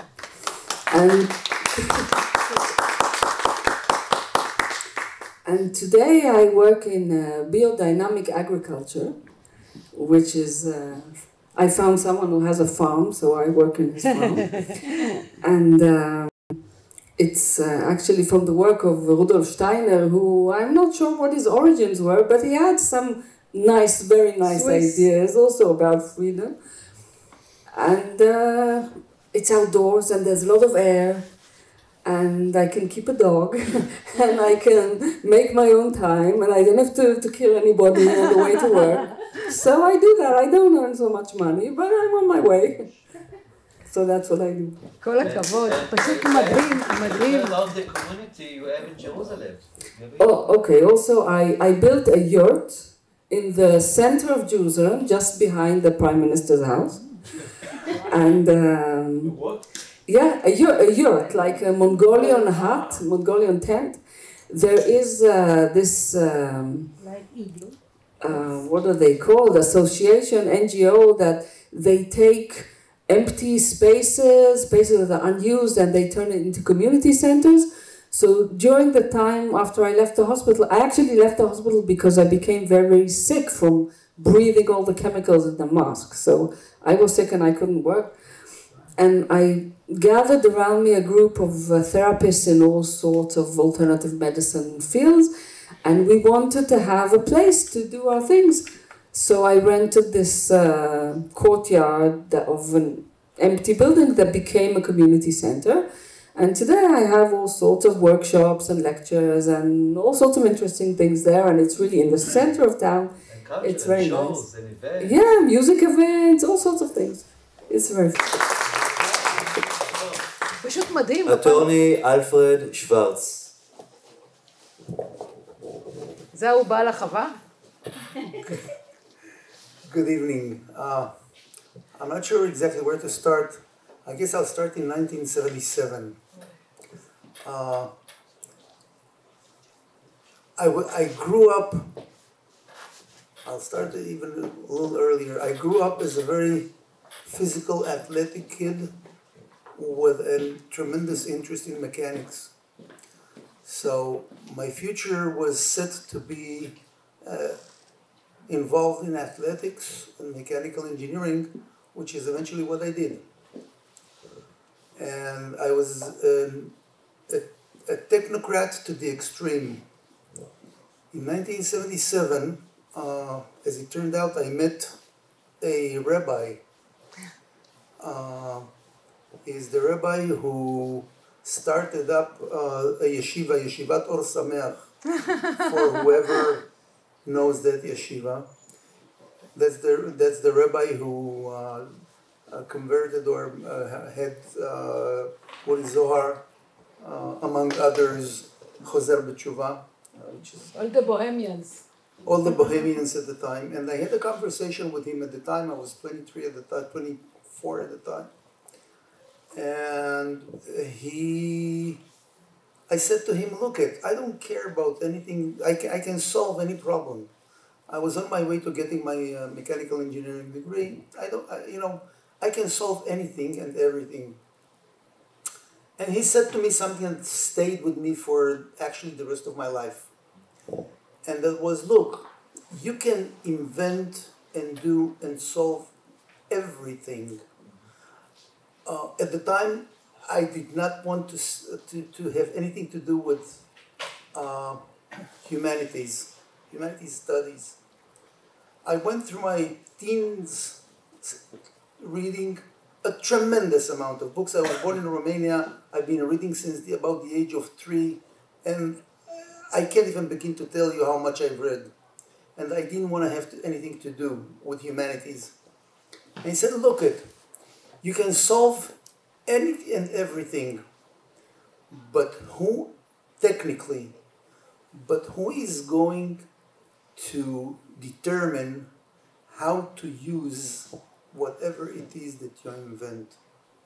Who is going to be the one who guides your thinking so that you use it for the good of people?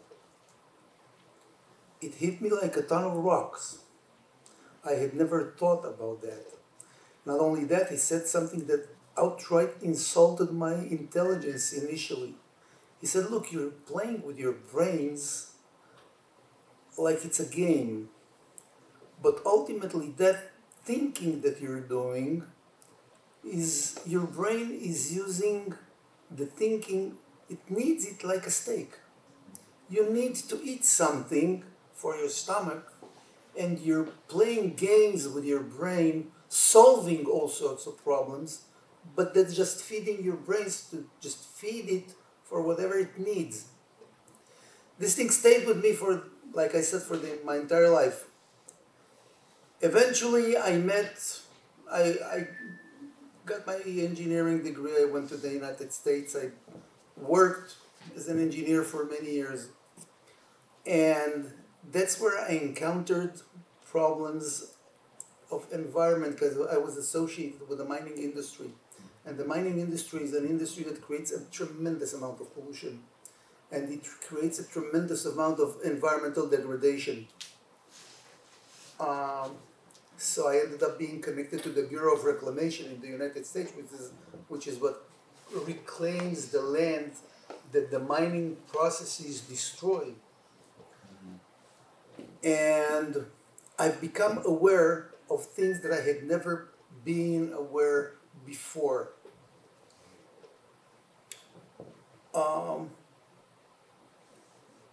First Lebanon War comes in the 80s. I'm a member of the ADL, which is the Anti-Defamation League at the time, and I end up speaking on behalf of Israel with basically the highest echelon of the Air Force in the United States. I was living in Colorado at the time, and the Laurie Air Force Base was about 35 kilometers from miles from where I lived. I was invited to speak with them, and I had a presentation, and that's how I got involved into speaking with the public, basically. Jumping ahead, years go by, and I come to Israel. One of the books that I read at the time, there were a number of books, but one of the books that set the stage for what is happening these days was a book by, I think it was Emmanuel Sivan. It was published by, I don't remember exactly right now, but at any rate, the name of the book was Kana'ei HaIslam. Islam Zealots. I'm sorry? Islamic Zealots. Islamic Zealots. Oh, it was from Sifriyat Amoved. That's who published the book. And Islamic Zealots. And that's where I got my first understanding of how Islam works. I then subsequently ended up I never finished it, but I started reading a translation of the Quran, so I get a better understanding of the things that I'm meeting, that I'm facing. And then subsequently, having had some experience with the wars in Israel, I also read a book named The Arab Mind Considered, which I eventually ended up teaching. Long story short, and I'll cut it here in 2 more sentences, when October 7th came along, I knew that I am facing a group of people that will absolutely never, ever change their intention to destroy Israel. Ever. It's not going to happen. Take away any hope, because it's an empty hope. As it comes with respect to the W.H.O, being a not very socially disciplined person, I realized and understood right away, because I was very critical of how people operate and how the government operates. Having been born in Romania, I can sense through my pores, truly, when I encounter totalitarian regimes. I saw the totalitarianism in its making. Wow. Between the two, here I am. Wow. Thank you, Attorney Alfred Schwarz. Dr. Sun Shapira, thank you for joining us in this forum. Please, inspiration. You are doing a lot of inspiration. I personally want to thank you for what you're doing. Please share what you, why you getting, for what you're getting up in the morning. What gives you inspiration?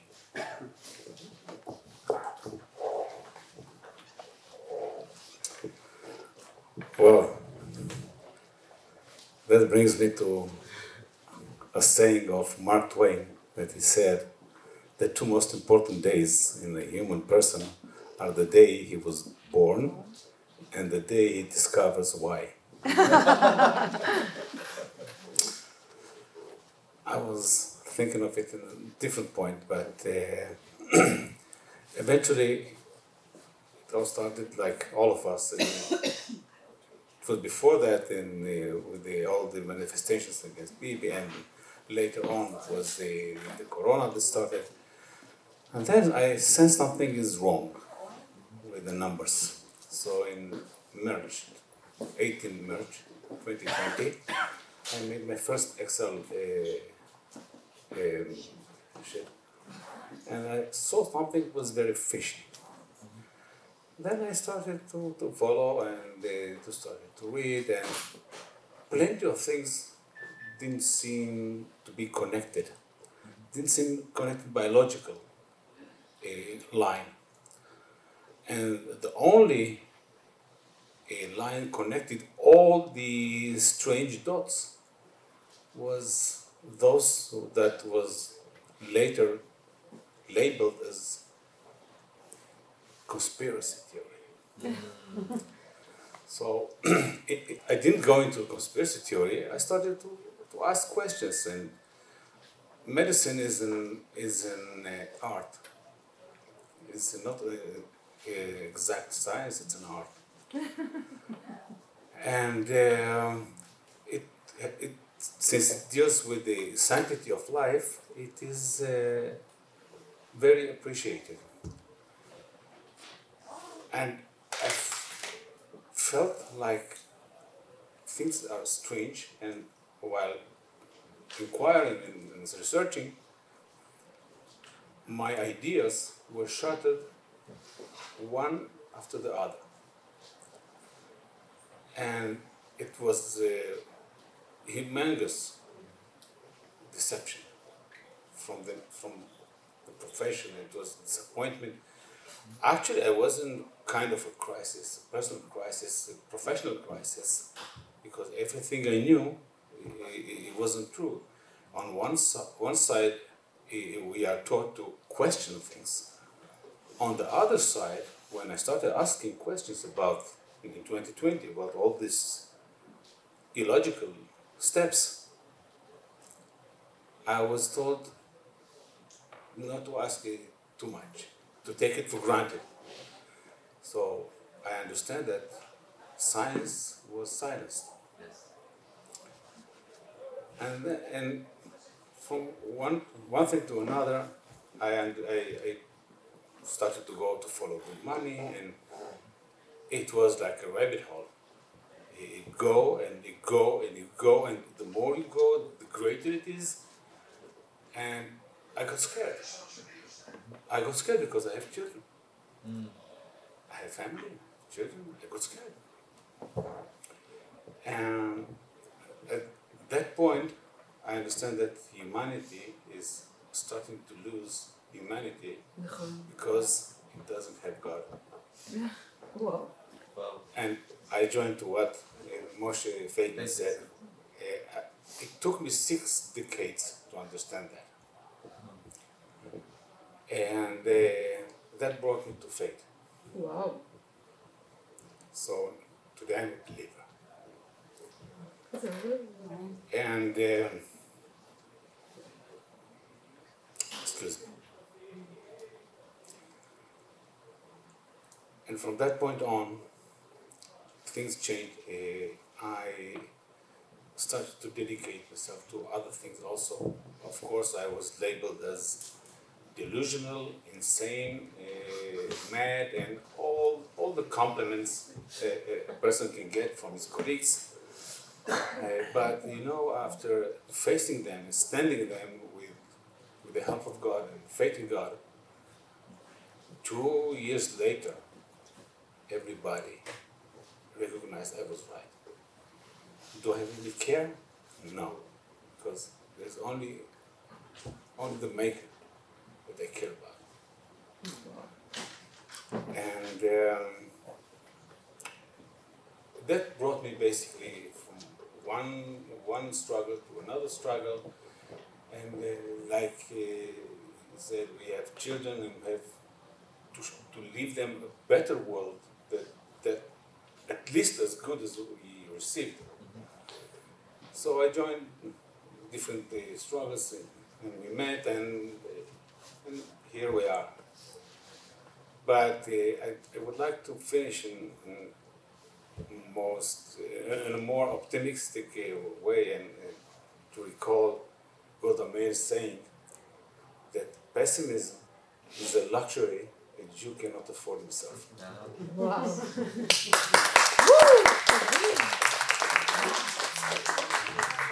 Wow, we asked inspiration and we got.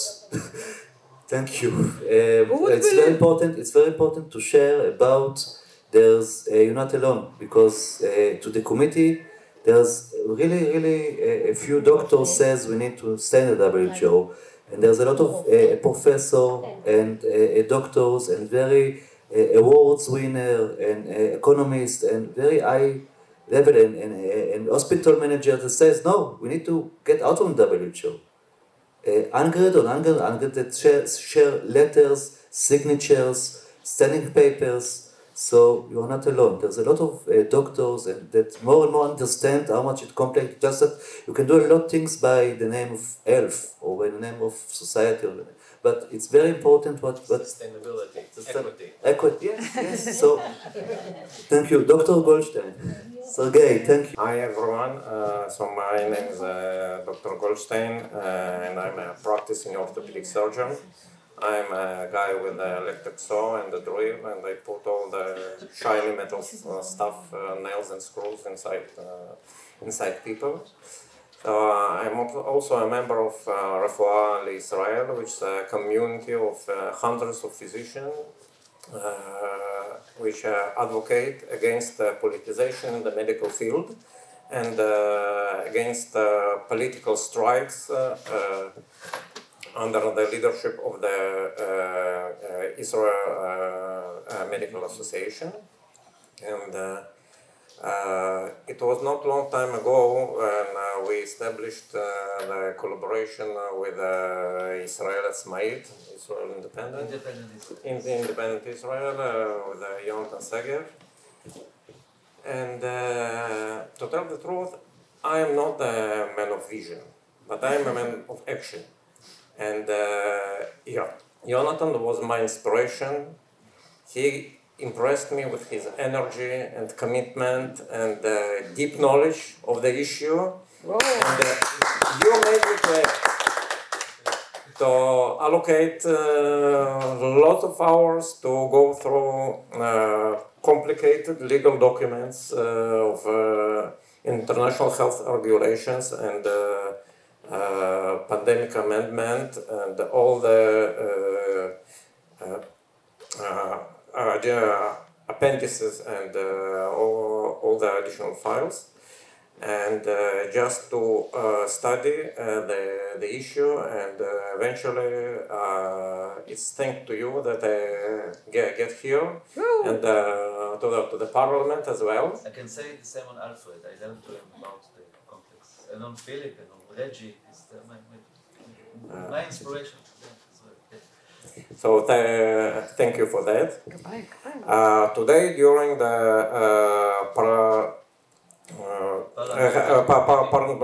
parliamentary hearing, yes, Professor Nadav Davidovich lied to the members of parliament. Wow. It's professors lie. Yes. It was not the first time he's doing it.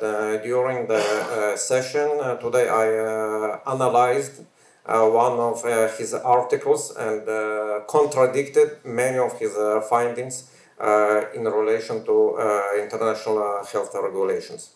So what he told to the parliamentary committee today is that 98.9% or 99.8% of Israeli physicians are in favor of international health regulations. He didn't tell he didn't tell all of them, but he stated the exact percentage just to make it pseudo-scientifically valid. Pseudo-scientifically valid.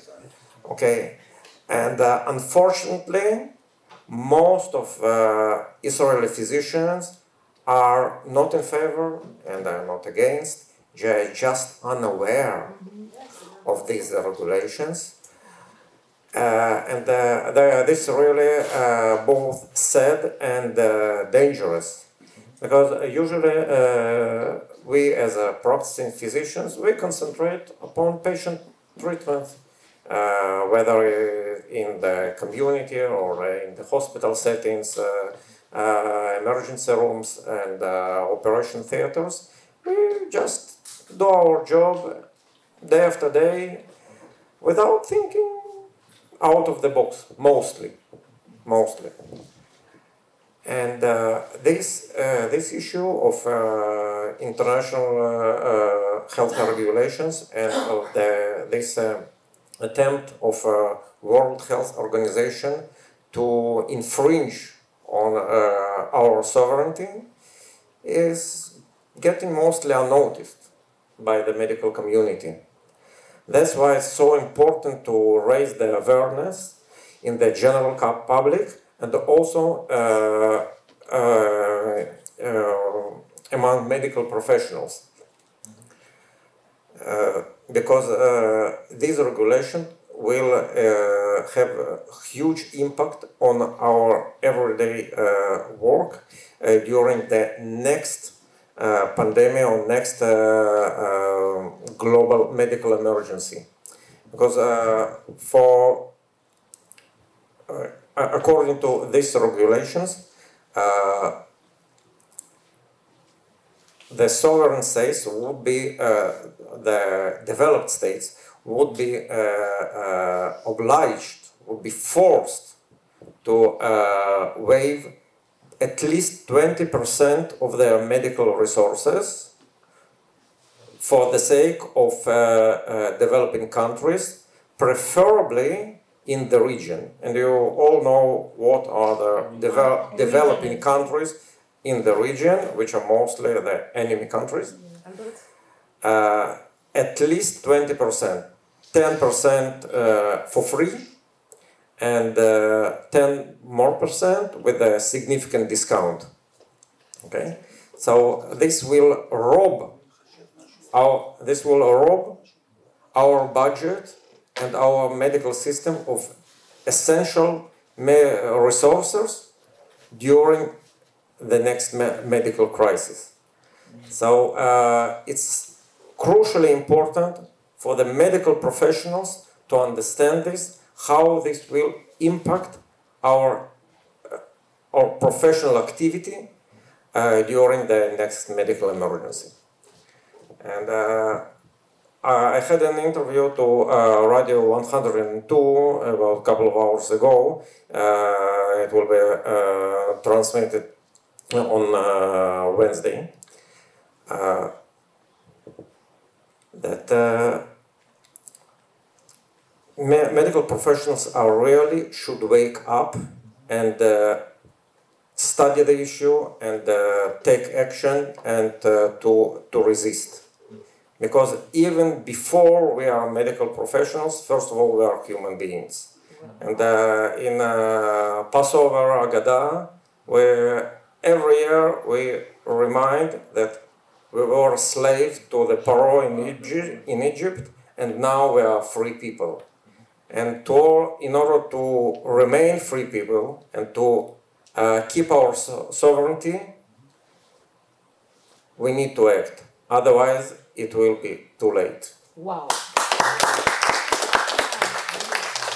Thank you so much. But Reggie is the last one. Reggie, we are here because of you. Gali, here you are coming to Israel, and okay, let's do a panel. And from yesterday to today, there's a panel, and it's because of you. You don't know how much people admire and happy you all come here. Thank you so much. So make it short. What gives you inspiration?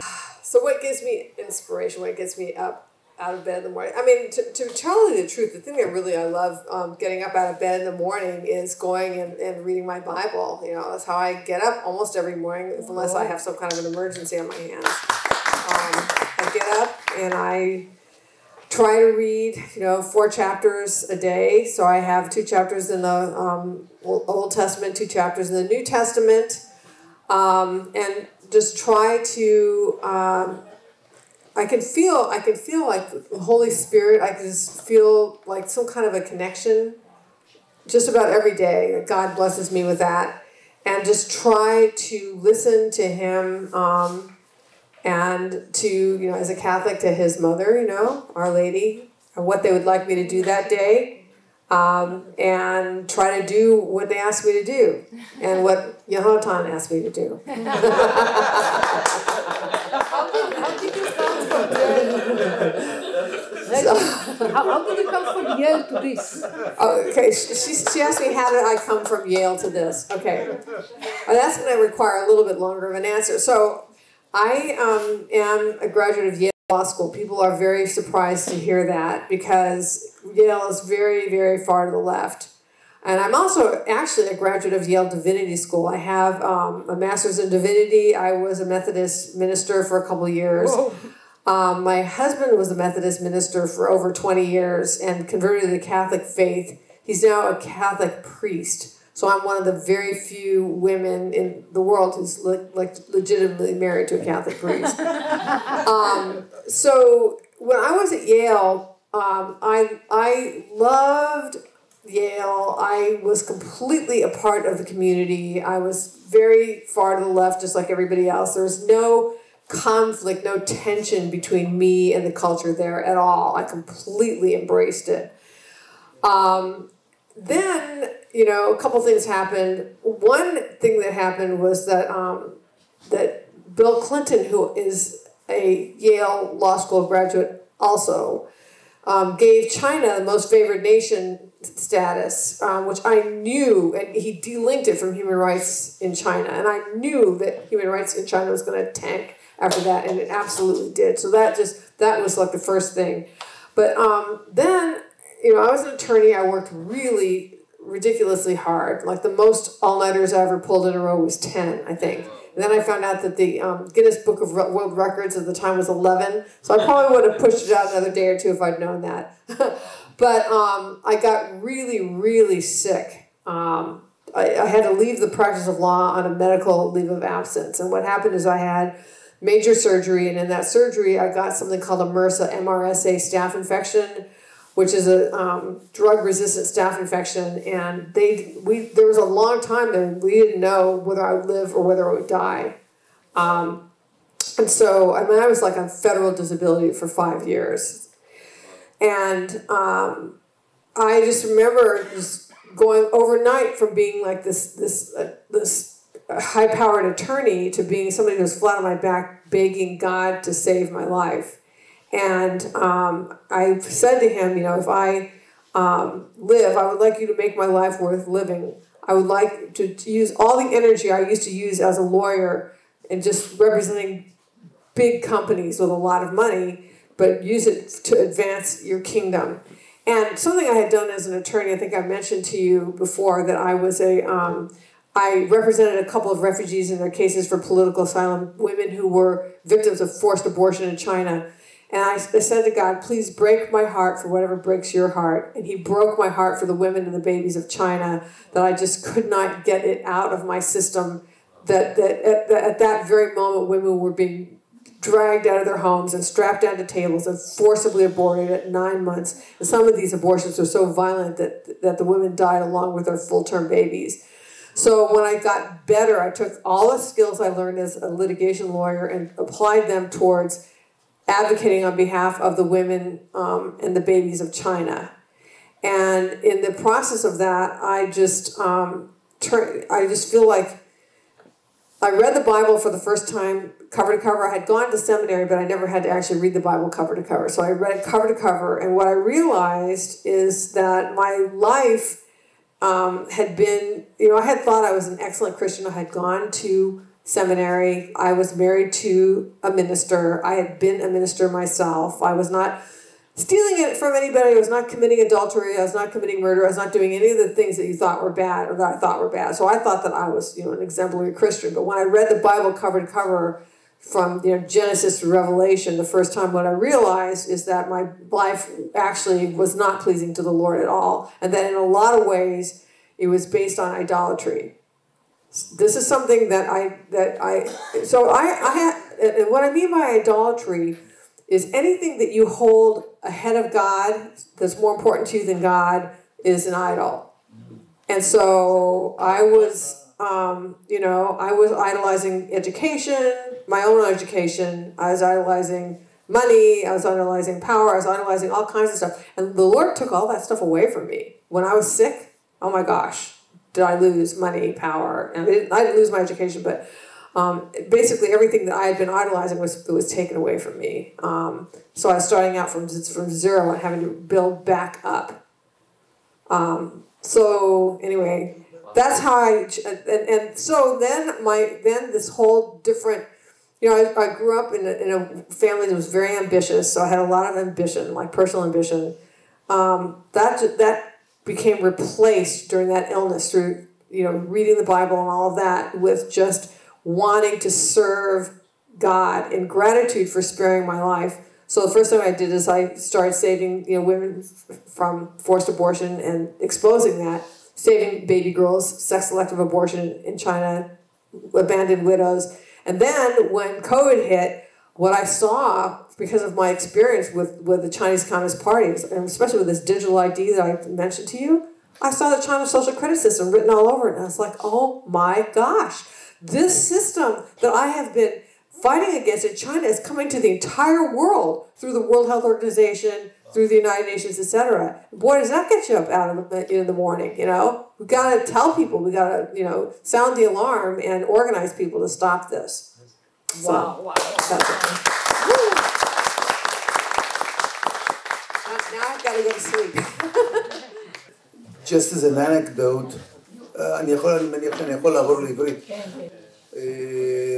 בעצם מה שעשיתי זה התייחסתי ל-0.02% וניסיתי לחשב כמה, יש פה 3 רופאים, אז ניסיתי לחשב, המהנדס שבי לא יכול שלא לעבוד עם מספרים, אז ניסיתי לחשב מתוך זה שיש פה 3 רופאים, כמה אחוז מתוך הרופאים בארץ שהם לא עם דוידוביץ' נמצאים פה. אז המסקנה שהגעתי אליה היא שיש פה 3 רופאים, וה3 רופאים האלה עם המספרים שקיבלתי מדוקטור גוגל הם נכונים, אז 5% מתוך הרופאים בארץ שהם לא, הרופאים הפעילים בגיל של לפני גיל retirement, לפני גיל הפנסיה, כן, אז 5% נמצאים פה. אז פשוט שתדעו במה עסקתי, כי הייתי מאוד מאוד עסוק בשטות הזאת שאי אפשר לדמיין אותה. תודה. אגב, זה כישרון. אני לא מכיר אף אחד שיודע לעשות מה שאלפרד יכול לעשות. אין הרבה אנשים כאלו. אלפרד יודע לקחת חומר מורכב מאין כמוהו, לאבד אותו ולהפוך אותו לעוד יותר מסובך. חברים יקרים, אתם שרדתם את כל הפאנל, אז זה אומר שהרווחתם את מה שהולך לקרות עכשיו. מה שהולך לקרות עכשיו זה לא אנחנו, זה אתם. כל אחד שרוצה לשאול אותנו שאלה, קודם כל יהיה חייב להגיד מה מעורר בו השראה, ואז הוא שאל שאלה, אנחנו פה בשבילכם. אז מה מעורר בכם השראה? אפשר לשאול שאלות לגבי הוועדה שהייתה היום, לגבי פילוסופיה, לגבי כל דבר, לגבי ארגון הבריאות העולמי, מישהו לא מכיר את הארגון הזה, אנחנו פה לכל דבר ועניין. מה מעורר בכם השראה? יש לי מישהו שאלה? תבואו לבוא למיקרופון. מוזמנים, פשוט לבוא, כן. כן, אני יודע שאתם עייפים, בלי איפור, יום ארוך, משפחה, ילדים, עבודה מחר. מה שעורר בי השראה זה החירות, הרצון לחירות, ואני מרגיש את האיום הזה כבר כמה שנים. והשאלה שלי היא יותר לפרקטיקות של ה-New Age, שנכנסו היום, ואיך כל זה מסתדר עם כל הגלובליזם, לדעתכם. אנשים מטומטמים, ואז מוכרים אותם, זה הכל. New Age כן, בבקשה, יעל, יש לך... שאלת המטריה, מאוד טוב. אני רוצה לדבר על זה, כי... אני חושבת שמה שהציל אותי מליפול בפח של בית הספר לרפואה, זאת אומרת, העובדה שיצאתי כמו שנכנסתי, במידה מסוימת הייתה קשורה לזה שאימא שלי למדה נטורופתיה, והגעתי לבית ספר לרפואה מתוך התבוננות, בוא נשמע מה הם אומרים ונבדוק את הדעה הזאת מול הדעה הזאת. עכשיו, מה שעשו בשלב מסוים, אני לא יודעת אם זה היה בשנות ה-60 או ה-70 או לא יודעת מה, אמרו, אוקיי, יש כל מיני אנשים שמאמינים ברוחניות וזה, אז אולי בואו נגחיך את זה. בואו נהפוך את זה לאיזה משהו הזוי ופנאטי ונמכר אותם לסמים ונעשה, ניקח את התנועה הזאת ונעוות אותה, ואני חושבת ממה שקראתי וממה שדווקא הבן שלי סיפר לי וכל מיני דברים ששמעתי, שיצרו את תנועת ה-New Age שחלקה היא עיוות פשוט של רוחניות אמיתית, וחלקה היא איזשהו משחק כזה, שגם דרכו אפשר לתפוס את האנשים התמימים ולסחוף אותם אל אותו מעגל של שיעבוד מהדרך האחורית, שהם חושבים שהם מאוד מאוד נאורים ופתוחים ורוחניים, אבל בתכלס הם יוצאים לרחוב ומפגינים בהפגנה שמישהו מימן, והם חושבים שהם נורא רוחניים. עכשיו, יש רוחניות אמיתית, ואנחנו שמענו כאן כל מיני צורות שלה, אבל יכול להיות שתנועה ממומנת ותנועה מאוד מובנית שאומרת כך צריך להיות, אולי לא בדיוק כך צריך להיות. מדהים. אני רוצה להוסיף, אגב, מה שיעל אמרה, דוקטור אלשטיין, זה אותו מודל של הפורום הכלכלי העולמי. מדברים איתם דברים מאוד מאוד חיוביים, מאוד גבוהים, מאוד נעלים, מאוד נאורים. על סביבה, על קיימות, על אקלים. עכשיו, וגם ההסכמים אגב, של ה-International Health Regulation, וה-H.O, הם כאילו, זה פשוט, רשום שם equity, solidarity, דברים שהם כל כך נשמעים טוב. אם אני רואה דין, אני רואה איזה יופי שמישהו מקדם את זה. We set you free from freedom. הם מגינים על אנשים ושוחטים אותם. אז מי שקורא ספרים קצת מכיר זה, כשאתה בתוך כת קשה מאוד לראות את זה. קונספציה. תודה. יש השראה, מישהו אוכל לעשות, רק בתנאי שאלה והשראה, כן.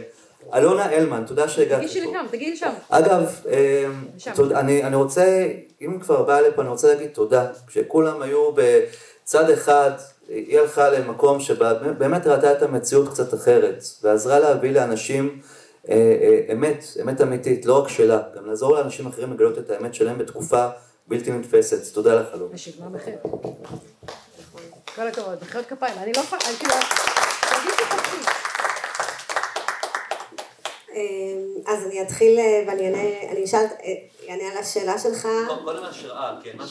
למה את כמה בבוקר? מה מעורר לך בהשראה? אז מי שמעורר בי השראה זה אנשים כמוכם, וכמו כל האנשים שיושבים פה בקהל, שכנגד כל הסיכויים, האזרחים הקטנים במרכאות, שעושים, שהולכים, שמדברים, שמגישים בקשות חופש מידע, שלא מוותרים, שרצים לכנסת, שעושים עבודה סיזיפית, שמוכנים לסכן את השם המקצועי שלהם, בעודכם יודעים שכל רופא שלא אומר את הדברים הנכונים לפי הפרוטוקול, עורך דין אייל חכו ירדוף אותו ויטריד אותו וישמיץ אותו ויפעיל את ועדת המשמעת שתשלול את הרישיון רפואה שלכם. ואני נמצאת בתוך הדיונים האלה ואני רואה מה עושים לדוקטור גיל יוסף שחר, שהוא אומר אמת שהם לא מרשים להפיץ לציבור. אז אתם מעוררים השראה בעיניי כל אחד מכם, ותודה רבה לכם שאתם פה. מה בך, אלונה? מה בך? שאני לא מוותרת כבר 5 שנים, אני עובדת בזה. כן, אני דואגת לאיזה עולם אני משאירה פה את הילדים ואת הנכדים שלי. מה קורה כאן? נכבשנו. המדינה נכבשה על ידי ארגון פשע. אני לא יכולה לעבוד ולא יכולה להתפרנס ולא יכולה להתעסק בדברים קטנים, כי משהו מאוד גדול ומטורף קורה בחיים שלנו. אז זה פשוט הזיז לי הכל, ואני כולי 100% all in. אז זהו, יש לי 2 שאלות. 6? אני 2. לי לא יצא להיות את הכבוד להיות בכנסת, למרות שהייתי מועמדת. כן, ניסיתי. בכל מקרה, אתם ישבתם שם היום, נכון כולכם, ואותי מעניין לדעת 2 דברים. דבר אחד, אני עוקבת אחרי הוועדה הזאת תקופה ארוכה, ואני מסתכלת על היושב ראש הוועדה, יונתן משריקי. מה? ועדת הבריאות. ואני שמה לב שכשכל נציגי קופות החולים אומרים שיש ירידה דרסטית בהיענות לחיסוני השפעת, לדוגמה, שהם מתקשרים לאנשים הביתה ואנשים תורקים להם את הטלפון, ושיש אובדן אמון הציבור בחיסונים, וכשמנסים לדבר על אובדן אמון הציבור מערכת הבריאות ולמה זה קרה, הוא סותם את הפה. פרופסור גיא הרב אמרה, לא מבינה למה יש אובדן אמון הציבור, אני לא מבינה מה, אין שום סיבה. ואז דוקטור שירית אופיר מנסה לענות לה על זה, אז הוא סוגר את הדיון. זאת אומרת, מה שאני רואה זה שחבר הכנסת משריקי, עובד ציבור אצלנו, איזה מפלגה? ש"ס. זה לא משנה לדעת אם היה יושב שם. סיימה לא הייתה יותר טובה, לא משנה. מה שאני בעצם שואלת,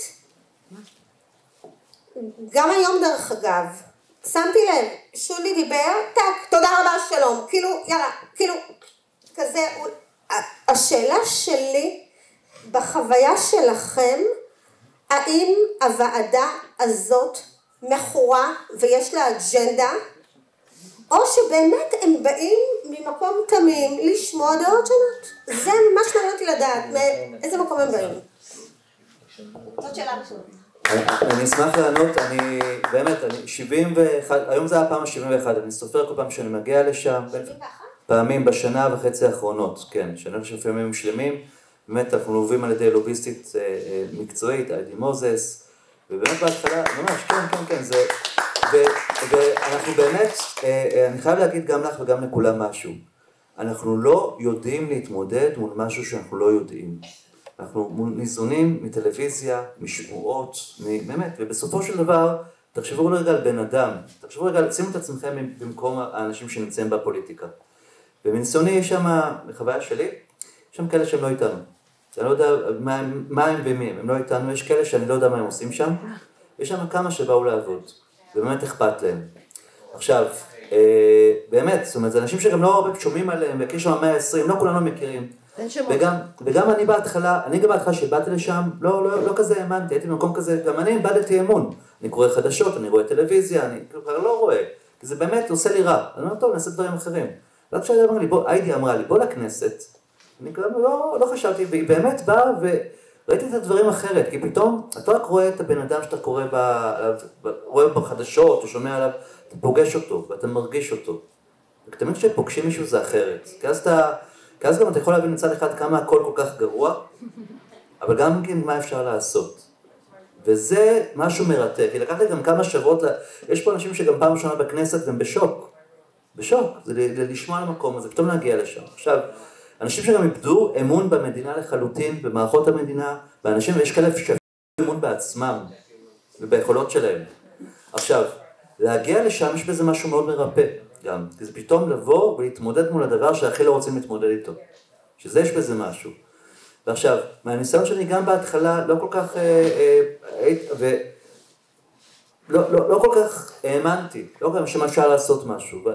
ואני אגיד לך משהו, אני הרגשתי הרבה יותר הקלה, שהבנתי שהם לא יודעים, הם באמת לא יודעים. יש הרבה מאוד אינטרסים שעוזרים לבוא ולקדם את הדברים האלה שישמעו טוב, וישמעו נהדר, ויגידו זה לטובת הציבור, זה לטובת האנשים, זה גורם לאנשים להרגיש יותר טוב, אתה עושה את העבודה שלך.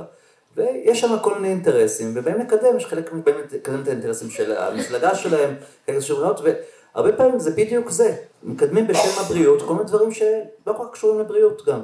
מקדמים בשם החדשנות, גם דברים מאוד טובים, אבל דברים שהם ממש לא טובים. ופתאום כשמבינים איך מערכת מנוצלת, לקדם כל מיני דברים, אגב, גם דברים טובים, שוב, אם הם היו כל כך רעים, אז אולי לא היו ספסלים שאנשים מסכנים יכולים לשבת. אז יש גם דברים טובים שקורים, אבל הדברים הלא טובים זה באמת דברים שעברו את הקו האדום מזמן, דברים שהם מוסתרים, דברים שאנחנו לא יודעים אותם. אם אנחנו לא יודעים אותם, ומנהלים את המדינה, איך אנחנו יכולים להתמודד? דברים שקשורים לזכויות אדם, לילדים שלנו, לסביבה, לבריאות, וזה דברים שהם... אז לגבי יונתן מישרקי, אני יכול להגיד לך שבאמת באמת אכפת לו. אני יודע שבאמת אכפת לו. אני יודע שהוועדה היום, שוב, באמת אכפת לו מצד שני, הוא מחויב לממשלה. יש הרבה לחץ על הממשלה עליו לבוא ולקדם את זה. היה עליו הרבה מאוד לחץ, אז מה הוא עשה? הוא עשה דיון חסוי. התפקיד של הכנסת והממשלה, הרשות המחוקקת והמבצעת, הוא מאוד מאוד מתבלבל. מה זה אומר מתבלבל? זאת אומרת, הממשלה פתאום לוקחת סמכויות מהכנסת, הכנסת, לא יודעים כבר כמה כוח יש לה או לא, וכן, זאת דוגמה נהדרת, כי דיון שקשור לבריאות שלי, שלך, של כולנו, קשור לבאמת נושא שהוא טאבו, לא פותחים אותו. אני נוסע נהג מונית, הרי זה גם בדיון, אף נהג מונית שלא מכיר את הארגון הזה. מה זה ארגון הבריאות העולמי? סוכנות של האום? האום לא, זה היום נהג מונית. אז זה להבין, לא מכיר את הארגון הזה. לא רק אנשים, גם מקבלי החלטות, גם הוא לא מכיר את זה, גם ועדת הבריאות לא הכירה את זה. כי זו התפקיד שלנו לעשות את זה. זה התפקיד של משרד הבריאות. וגם משרד הבריאות לא בא ולא אמר לו שיש פה בעיה. אז איך הוא ידע? איך הוא ידע?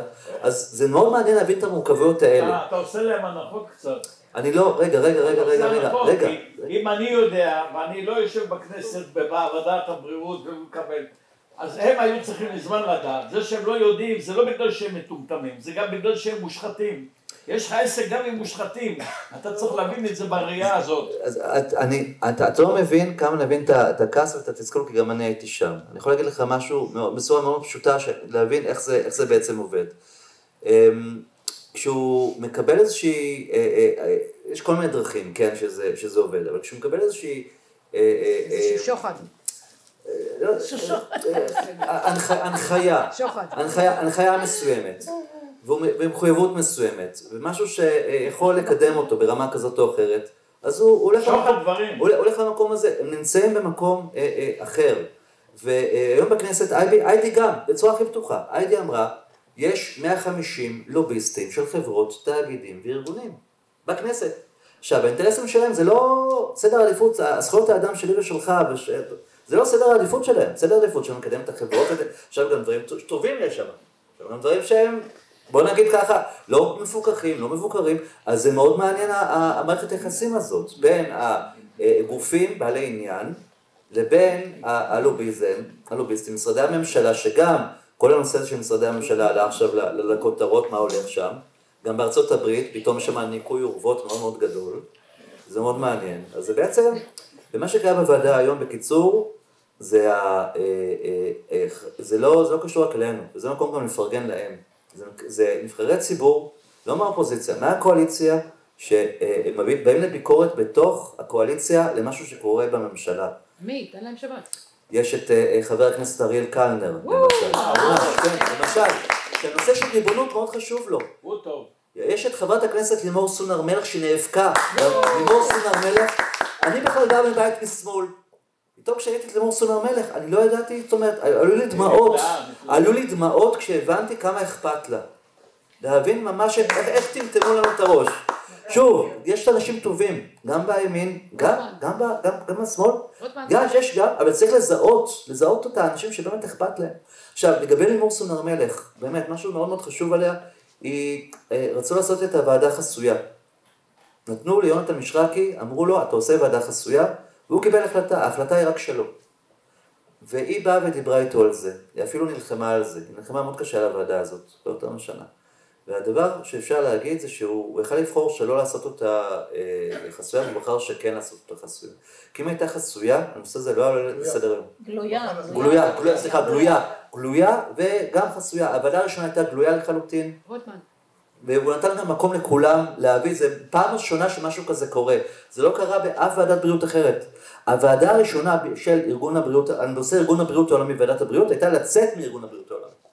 אז על זה יש לתת לו גם קרדיט, על זה שהוא בא וגם נתן מקום לכל מיני אנשים שמאוד מפחדים מהם, ומהרעיונות שלהם גם, אנשים שאגב, שהם תארים מאוד מתקדמים, פרופסורים, משפטנים, תואר שני, אנשים השפעה בינלאומית, גם פוליטיקאים, פתאום מגלים שגם חברה שלמה מצליחה לדבר על זה.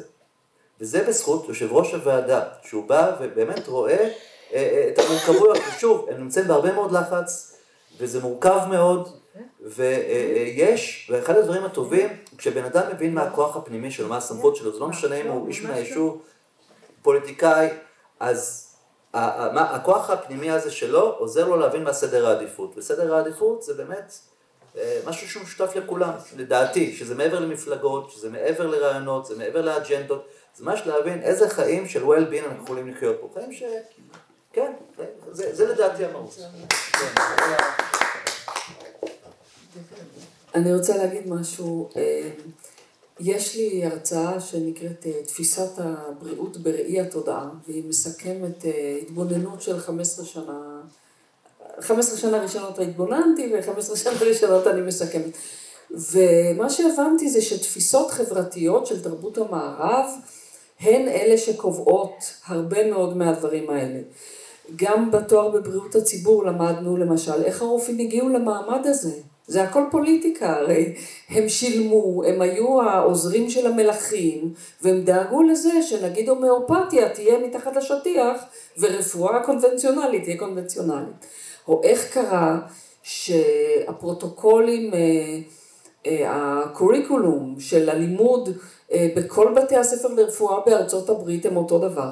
מישהו ממכון רוקפלר הלך ודאג לזה שזה יהיה, זה לא קרה במקרה. או יש כללים בתרבות המערבית שמישהו עם חלוק לבן הוא מקודש, ואם הוא אמר ככה אז כולם צריכים להשתחוות ולסתום את הפה ואומרים אתה לא מומחה, אתה תוותר על הסמכות שלך, המומחה הוא זה שיודע יותר טוב ממך מה טוב בשבילך. ואני כרופאה ישבתי בקליניקה ובאו אליי מטופלים ואמרתי לו אתה רוצה טיפול כזה או טיפול כזה? הוא אומר מאיפה אני יודע, אתה רופאה. אמרתי לו סליחה, אני לא יכולה לטפל במישהו שלא יודע איך הוא מרגיש על הגוף של עצמו, אבל זה מה שמלמדים, זה דפוס חברתי, ולכן הבן אדם הוא דוגמה לחברה. מילה אחת שאני רוצה להוסיף, אני אתן לך את הטלפון שנייה. ואני רוצה לחזור לצפי, הזכיר פה את לקן. לקן היה מומחה לשפה. המחקר שלו התבטא הוא היה פסיכולוג, והוא טיפל על בסיס התובנה שלו מה בא לידי ביטוי בשימוש של השפה. מה שהם עושים, מעט מאוד האנשים מסוגלים להתמודד עם משחקי המילים שדרכם מעבירים את האנשים למצב של בלבול מוחלט וחוסר תובנה של מה שקורה, משום שלא מבינים את השפה, לא מבינים את הטרמינולוגיה, והולכים לאיבוד בתוך המלל של מומחים לשפה. אז זה כדי אולי זה עונה לשאלה, איך זה שהם לא יודעים. הם באמת לא יודעים, הם לא מומחים לשפה. במובן של הפילולוגיה, במובן של תובנת השפה, בורים ועמי ארצות, הם לא מבינים את המונחים, אני ישבתי איתם, הם לא מבינים כלום, זה קשה להאמין. אפשר שאלה בכל זאת? רגע, לא תודה על השאלה הקודמת. רגע, אבל לא יש עוד שאלה. כן, עוד אחד, כן. משהו מאוד מאוד חשוב, גם בנושא הזה, מקבלי ההחלטות, טוב, אני מאוד עייף, אני אענה לך, סליחה סרגל. אני לא רוצה סתם, תודה. קודם כל אני רוצה לחזור לשאלה המקורית, למה הציבור מאבד עניין בממסד הרפואי. אולי כי חלק מאוד גדול ממומחי בריאות הציבור ומומחים למחלות זיהומיות משתתפים במרד אנטי-ממשלתי. ואני בכוונה לא קורא לזה מחאה, אלא מרד, כי למחאה יש נושא מסוים, ברגע שהנושא ממצא את עצמו, המחאה נגמרת. כאן הנושאים מתחלפים, פעם זה רפורמה, פעם זה גיוס חרדים, פעם חוק הרבנים, פעם חטופים, הנושאים מתחלפים והמרד נשאר. אז ברגע שהציבור רואה את המומחים לבריאות הציבור ולמחלות זיהומיות חוסמים כבישים ושורפים צמיגים, אז לא פלא שהציבור לא מאמין להם. זה א'.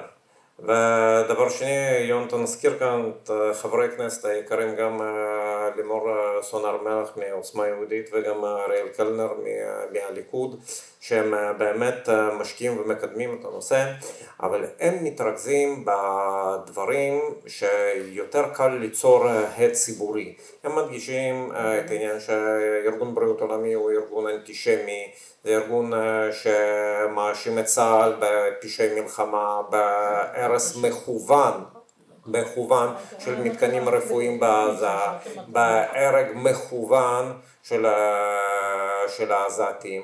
זה הארגון שמהדהד את התעמולה של חמאס לגבי מספר הנפגעים, כמשרד הבריאות שבשליטה של חמאס, ונותן לזה לגיטימציה בינלאומית, כי ברגע שארגון בריאות עולמי, סוכנות האו"ם, הזרוע של האו"ם לענייני הבריאות, ברגע שהאו"ם מפרסם את הנתונים, אז פתאום זה מקבל לגיטימציה, וזה כבר מאשר את מהימנות הנתונים. ואני אזכיר שכמה חודשים אחרי הניפוח המטורף של מספרים, שזה כבר עבר את כל גבול החוצפה, פתאום המספרים נחתכו ביום אחד, המספרים נחתכו ביותר משליש. לאן נעלמו אלפי ההרוגים כביכול מפשעי מלחמה של צה"ל? לאן הם נעלמו? לא צריך אותם יותר. אז בדיוק, יש גם ניתוחים סטטיסטיים, מחקריים, מתמטיים, שמראים שהנתונים שפרסמו הם בלתי אפשריים, אוקיי? אז חברי כנסת מתרכזים בזה, כי זה מה שיוצר הד ציבורי, זה מה שמאיר את חברי כנסת אחרים מהתרדמת, זה מה שאולי מאפשר להזיז דברים, אבל הדברים המסוכנים, כמו הדברים החשובים, זה תמיד באותיות הקטנות. ואין מה לעשות, תקנות בריאות בינלאומיות זה מאות עמודים של קריאה, מה זה משעממת? בשפה אנגלית משפטית גבוהה, שצריך לקרוא כל מילה, להתמקד בניסוח, אבל מה לעשות? אלה הדברים, לא רק חשובים, אלה הדברים המסוכנים.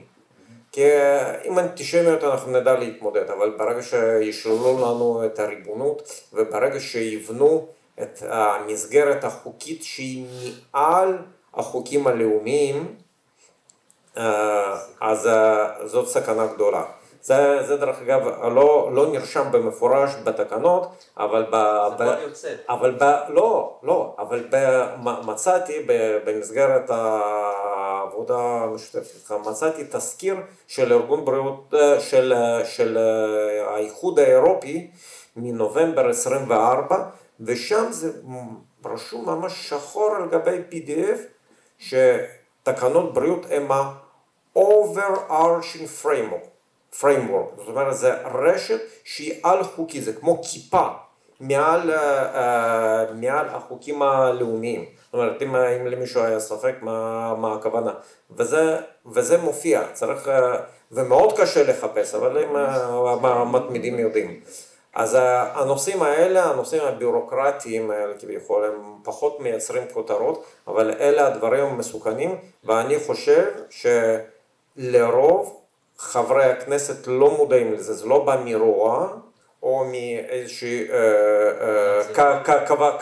כוונה רעה, אלא פשוט מבורות, מידיעה. אני פשוט, תודה רבה על הדברים האלה. חשוב לי גם להגיד פה משהו באמת מאוד מאוד חשוב.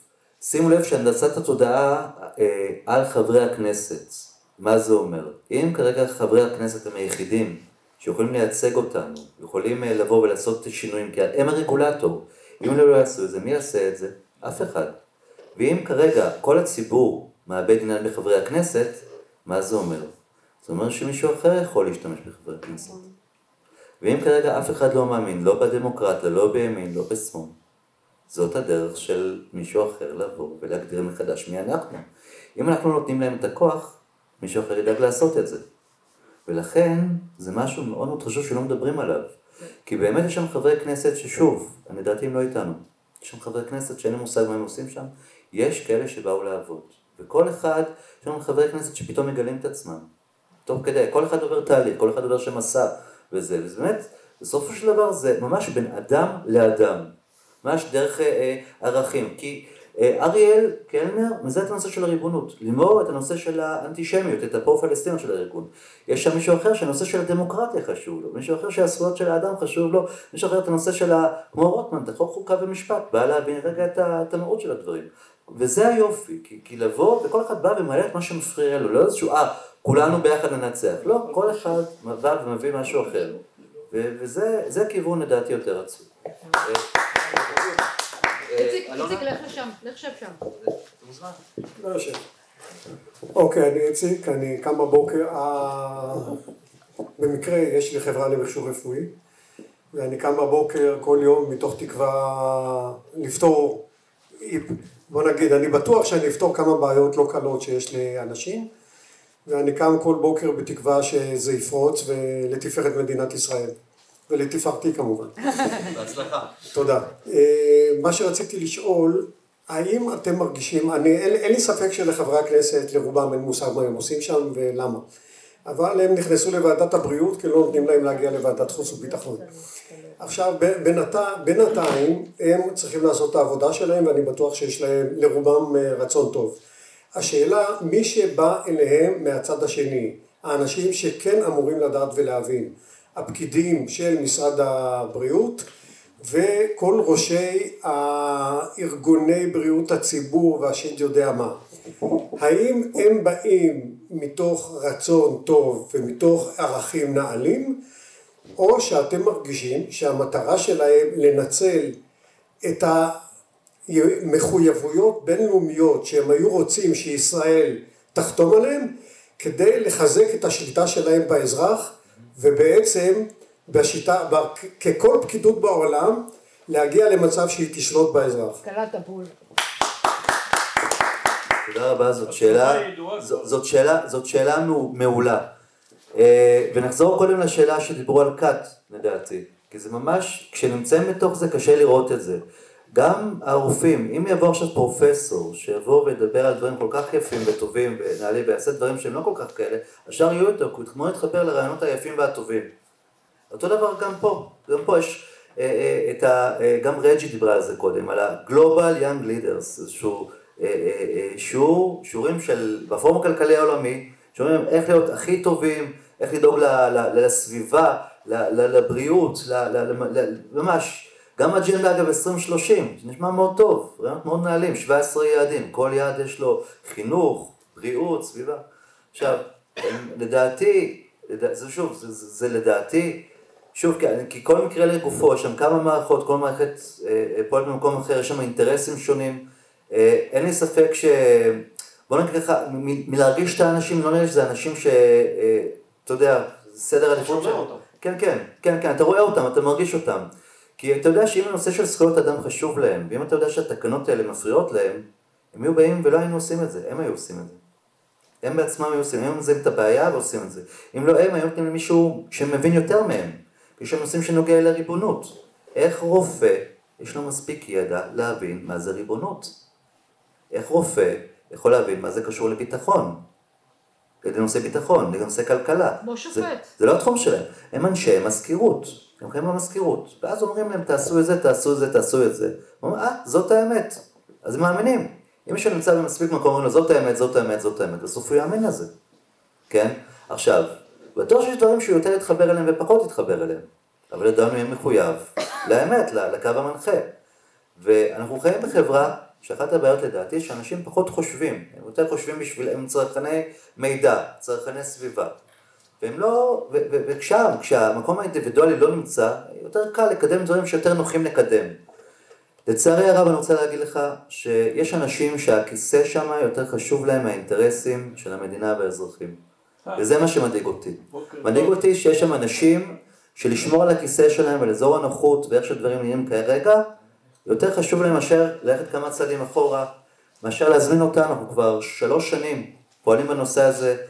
בואו ניפגש איתנו, אנחנו שולחים לנו מלא מיילים, נפגשים חברי כנסת, זיהיתם משהו לא בסדר, בואו פגשו איתנו.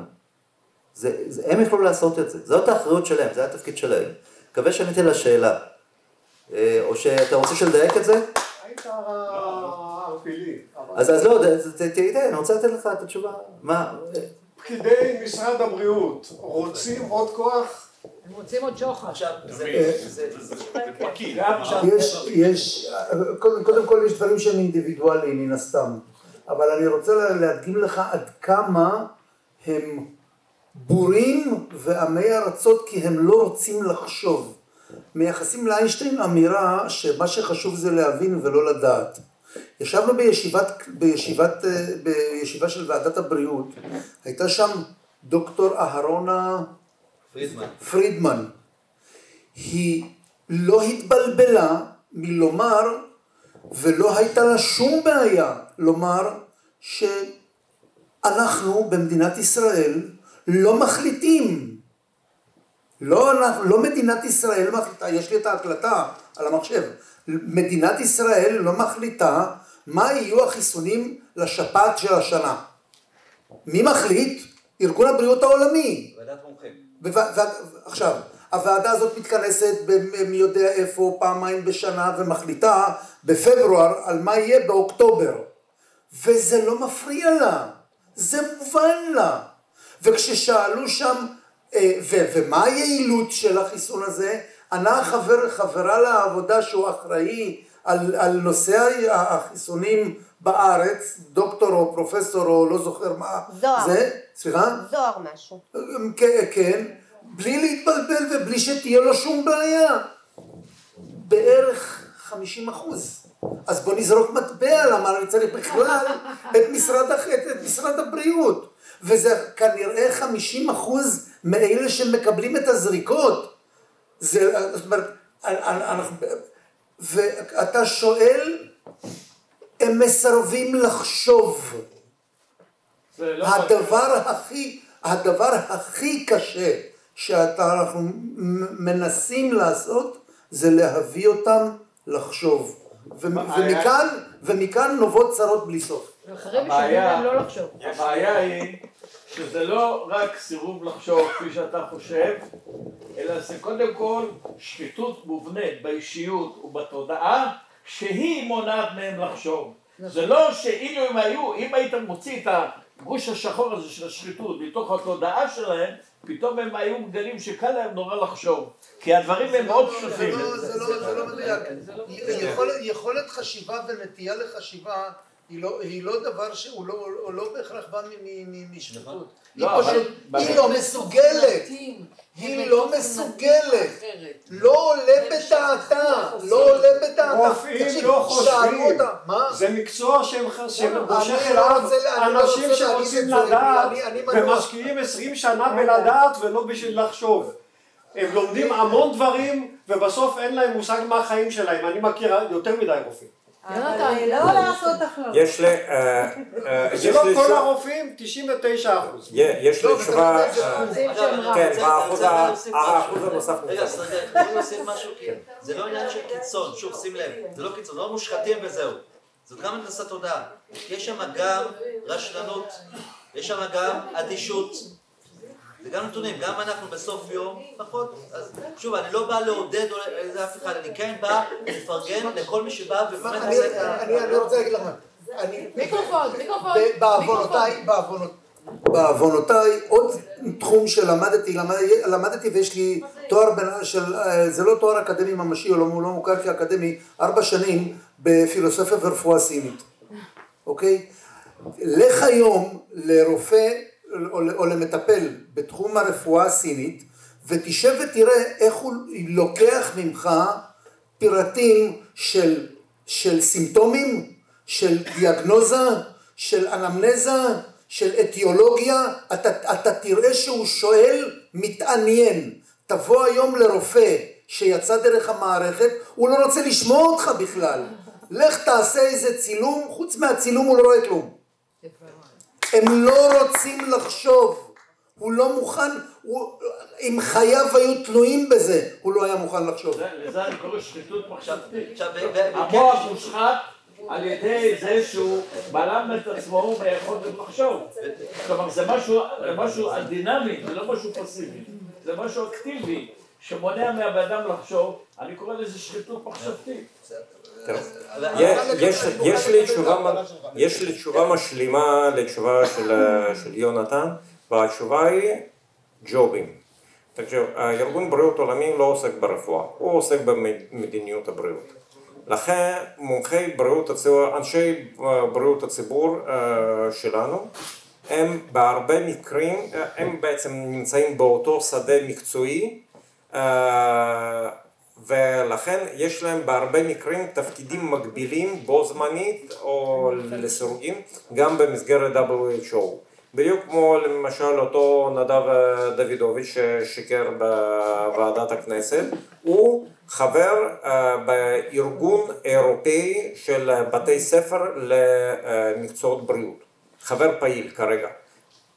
זה גוף שהוא חלק קואליציית השותפים של W.H.O, W.H.O Coalition of Partners, וגם גוף שמוציא ניירות עמדה משותפים ופועל בצוותא ומקבל מהם כסף, וגם דורית ניצן שאנחנו זוכרים אותה, רוצחת תינוקות מפרשת רמדיה ב-2003, אחרי שהיא סיימה את תפקידה שם, יצאה ל-17 שנה לתפקידים בכירים בארגון בריאות עולמי באירופה, והתפקיד האחרון שלה זה מנהלת מערך חירום של W.H.O באירופה עד 1922, עד שהיא חזרה ונקלטה כפרופסורית באוניברסיטת בן גוריון. אז האנשים האלה מתפרנסים מהארגון, ודורית ניצן היום ממש הוצא אותי מהכלא, אני דיברתי בצורה. טוב, רגע, שנייה, יש לי שאלה. באותו הקשר. אני רוצה להגיד משהו בכיוון אחר לגמרי, אוקיי? אני מכירה את הרופאים הקטנים, אוקיי? אולי אתם רואים את הרופאים הגדולים. הרופאים הגדולים יש ביניהם הרבה ג'ובים ומתפרנסים וכזה. הרופאים הקטנים הם פשוט אנשים טובים, באמת, שחושבים שהם עושים הכי טוב שיכול להיות, כי הם שטופי מוח. פשוט מאוד. אני מכירה אנשים הכי טובים בעולם. אני מכירה בחורה, למדה איתי בבית ספר לרפואה. היא כתבה בתקופת הקורונה, ניהלה וחתומה על מכתב שדרש מאנשי הבריאות לחייב כל אזרח במדינת ישראל לחבוש מסכה. וזאת אישה טובת לב, והיא רופאת משפחה מסורה, והמטופלים שלה אוהבים אותה אהבת נפש. והיא חושבת שהיא עושה את הדבר הכי טוב בעולם. ואני מאז אותו יום לא יכולה להסתכל עליה. באמת, כי אמרתי, אנשים כל כך טועים, וכל כך מתאים, וכל כך לא רואים את המציאות מרוב שהם מאמינים למערכת, אבל הם באמת באמת מאמינים למערכת. ואני מבינה את מה שסורין אמר, שהאנשים האלה, אם הם יגלו ששיקרו להם כל החיים והמערכת שקרה להם, עולמם יתפרק. יש לי חברים טובים, רופאים, ומישהו אמר לי השבוע, המורה שלי לחקלאות אמר לי השבוע, האקדמיים הם אנשים כל כך לא חופשיים, הם כל כך דחפו אותם לתלם וחסמו אותם מלראות מה יש טיפה משמאל וטיפה מימין, הם הולכים רק בדרך הזאת, והם מאמינים באמת שזאת הדרך היחידה הנכונה וכל השאר שקר. אז הם עושים את זה, כי הם מאמינים בזה. בעיתון הארץ יש כתבה על ועדת הבריאות היום, ולימור סון מלך אומרת שאת מקדמת תכנים עם פרופיל פדופילי. W.H. אירופה, כשניגשתי לשריקי ודיברתי, הראיתי לו את מסמך בין 68 עמודים, יש לי אותו על המחשב, של W.H.O אירופה, שמקדם חינוך למיניות מגיל 0. הם יכולים לדבר ולעשות רוח ממה שהם רוצים. כן, מדובר שם על קידום פדופיליה בהסתר. ויש לי את המסמך, ושלא יספרו לי שראש ארגון ה-W.H.O באירופה הוא פרו-ישראלי דגול. זה לא לקדם פדופיליה, זה לעשות לגיטימציה.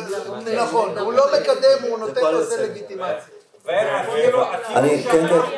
אפילו שאנחנו נמצאים כן מאפשר איזה שהם קשרים שאכן קיימים. אני אומר מעבר לזה, בכל הסכם שהוא באשר הוא שם, ואני לקחתי את נושא הריבונות בתור נושא העל, כי הריבונות יושבת מעל הכל. כל מה שקורה מתרחש מתחת לריבונות. כל מה שקורה קורה מתחת ל-IHR שסרגי הזכיר פה. זה שזה יושב מתחת לריבונות, בכל הסכם באשר הוא שם, יש איזשהו ויתור על חופש. בהגדרה, הסכמתי איתך או איתו או איתה על לעשות משהו, אני כפוף להסכם, ומראש ויתרתי על מידה מסוימת של ריבונות. הבעיה היא בעיה של מידתיות. אז אם את שואלת באופן כללי, האם יש איזשהו הפסד? אני מתאר לעצמי שאני אמצא איזשהו הפסד, אבל ברמת המידתיות, האובדן של הריבונות, הכפיפות להחלטות של אחרים באיזשהו מקום בעולם, הם כל כך חמורים, הם כל כך קשים. אובדן החופש שלנו ואובדן הריבונות שלנו ואובדן השליטה שלנו על הגורל הרבה יותר חמור מאשר כל דבר שנפסיד מארגון הבריאות העולמי אם נעזוב אותו. עכשיו יתרה מזו, אני אדבר על מה זה סיכון. סיכון מוגדר מתמטית כגובה הנזק האפשרי כפול ההסתברות להתרחשות האירוע שגורם את הנזק. זה המתמטיקה שלו. אם אני אקח את ההסתברות שיקרה משהו וגובה הנזק ואני אבדוק מה הסיכון, התוצאה שאני אגלה היא שלהישאר בארגון זה אסון. ויונתן יהיה הראשון שיגיד שאני התחלתי את דרכי בזה מתוך רצון להישאר בארגון. אני חושב שגם אני רציתי להישאר בארגון ולנסות לתקן אותו מבפנים. לא ניתן. למה לא ניתן? משום שהוא מכור לכספים של פילנטרו-קפיטליסטים. כאילו פילנטרופים, אבל הם קפיטליסטים שעושים עלינו כסף וכוח. לכן זאת התשובה שלי. אני אגיד את זה במילים קצת הרבה יותר פשוטות. זה עניין, אני יודע, עניין של עלות תועלת ועד כמה אתה הולך להתפשר. הסיבה שלקחת את המיקרופון זה דווקא בשבילך איציק. הציק לי מה שאמרת על ערבים שהם לא חושבים ולא זה. גם לי. וזה ממש לא נכון, ואני חייב פה להסביר, כי טוב שאמרת את מה שאמרת, כי זה מאוד חשוב שאנשים יבינו את הסביבה ואת צד הלחצים שאנשי הרפואה נתונים בו. ואני אתחיל בזה. קודם כל, כדי לעמוד ולגלות שעבדו עליך במשך 10, 15, 20 שנה, צריך חוסן וחוזק עצום כדי לקום בבוקר ולהמשיך לעסוק במקצוע. כי באותו רגע בא לך להרוג את כל מיני, את הבוסים ועוד כל מיני אחרים. כן, זה פיגורטיב. אבל אתה חייב איזשהו חוסן כדי להתמודד עם זה, קודם כל עם עצמך, ואחר כך עם האחרים. עכשיו דבר נוסף אני אתן לך, למה אנשים לא שהם לא חושבים, הם נתונים בסד. יש מה שנקרא מחקרים קליניים, מממנים אותם חברות וכל מיני כאלה, ויש מי שמנהל את המחקרים, ונולדים כל מיני מומחים, ומתוך המומחים יש מה שנקרא Key Opinion Leader. מוכר לך מושג? יפה. הם אלה שקובעים את הסיכויים, מה שנקרא calling the shots. הם אלה שקובעים לא רק את התוצאות, הם בהתאם לתוצאות, בין אם הן אמיתיות או בין אם הן מוטעות, לא בעין אלא מוטעות בבייס, קובעים מה שנקרא guidelines. קווים המנחים. קווים המנחים לעיסוק ברפואה, וזה איזשהו ניסיון להפוך אותו למדע מדויק. עכשיו, למה זה חשוב? כי אתה אמור להיות עם איזושהי אוטונומיה רפואית. אבל לא, כי בעולם המערבי, במיוחד בארצות הברית, וגם פה וגם באירופה, יש מה שנקרא ביטוח מקצועי. ואם אתה טועה, אתה לא מכוסה בפני תביעה. עכשיו, מה מכסה אותך מפני תביעה? אם אתה פועל לפי אותם הקווים המנחים. פעלת בקווים המנחים, אתה מכוסה. גם אם טעית. לא פעלת וצדקת ויצא, אבל משהו קרה לו בדרך, וגם אם הוא קיבל את הטיפול, וגם אם זה אתה פעלת לא נכון, אתה תימצא בבית משפט אשם. ובבית משפט, כמו בחדר ניתוח, אתה יודע איך אתה נכנס, אתה לא יודע איך אתה יוצא. לכן, הרבה אנשים אומרים, אני רוצה לישון בלילה. ואני מגיע ממקצוע כירורגי. ואני מכיר את הדברים הללו. ובגלל זה גם הציק לי. לא כי אנשים לא רוצים לחשוב.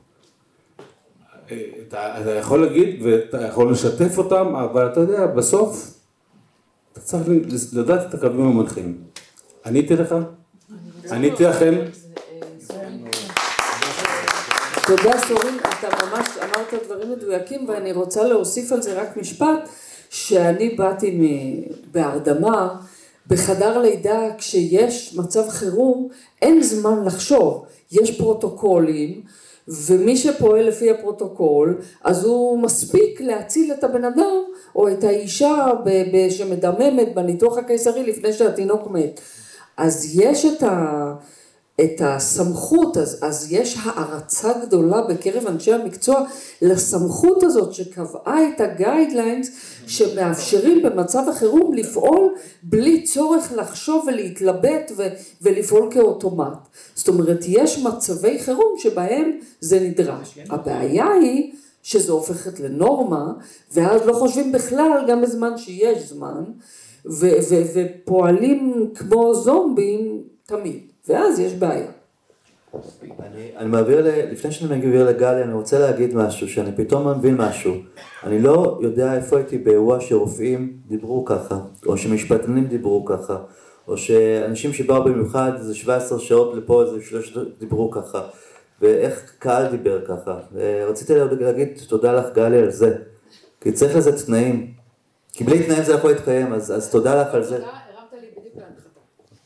יש לי כמה דברים.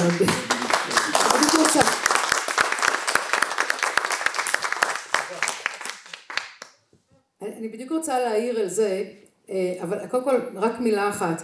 אין טרייד אוף בין לאבד את הריבונות ואולי להרוויח קצת יותר בריאות. כי ברגע שאתה מאבד את הריבונות, יעשו בך מה שאתה רוצה, מה שהם רוצים. ואז כאילו אתה לא מרוויח שום דבר בבריאות, אתה מפסיד הכל וגם את הבריאות. לכן אין כאן טרייד אוף, לריבונות אין טרייד אוף. נכון. אבל מה שאני רוצה לסכם, וברשותכם אני אעבור לאנגלית, כי אני יודעת שאני צריכה לערוך את הסרטון הזה. I want to make one observation from this remarkable evening. And I think it's the first time I could notice and see this observation. We had how many years? 6, 7, 8 people here.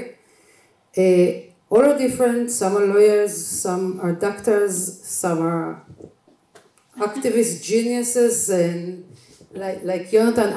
you asked before what makes you tick, what drives me, because as all the people here, everyone had the same story.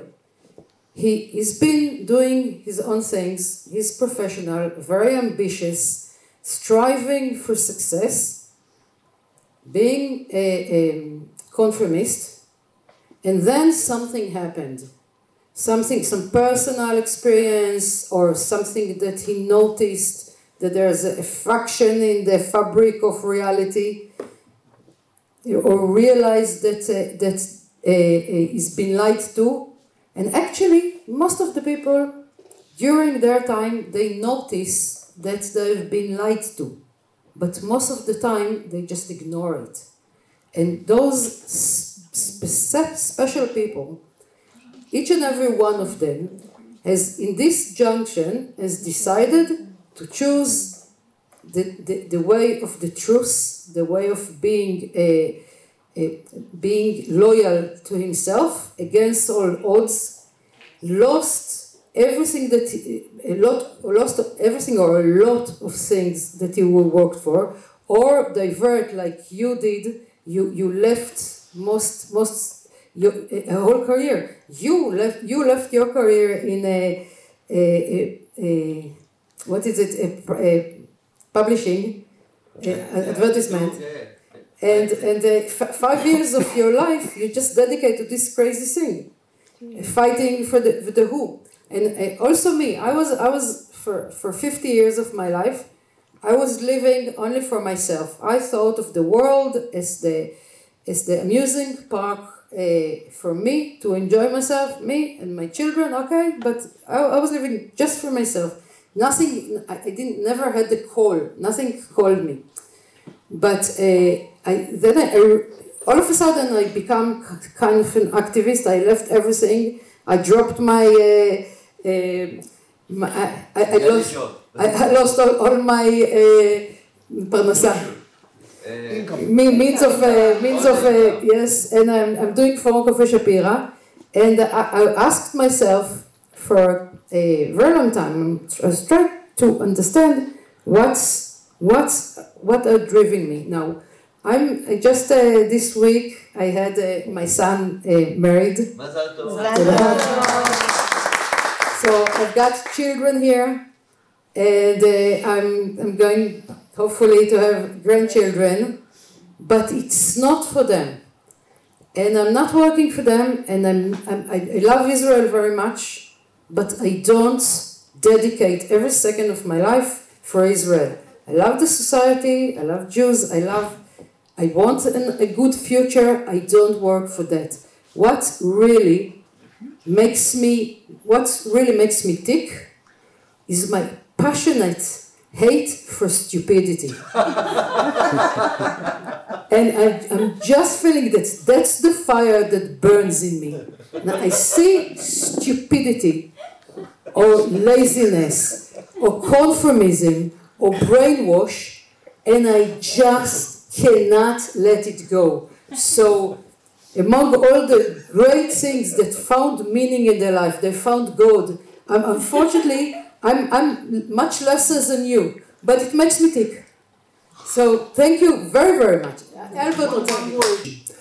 If there is one thing that I've noticed is that all of us here, and from what I know, everyone who has gone through the experience of finding a break point or a snapping point, the reason they don't become activists is because of loneliness.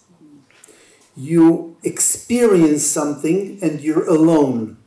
If you don't share it with people around you, if you don't talk about it with people around you, you remain enclosed, alone, and you cannot act.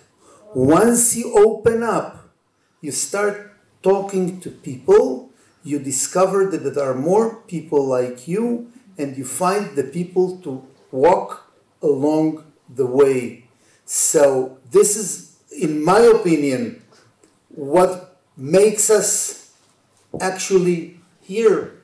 We somehow managed to find each other and we found the way to walk the walk.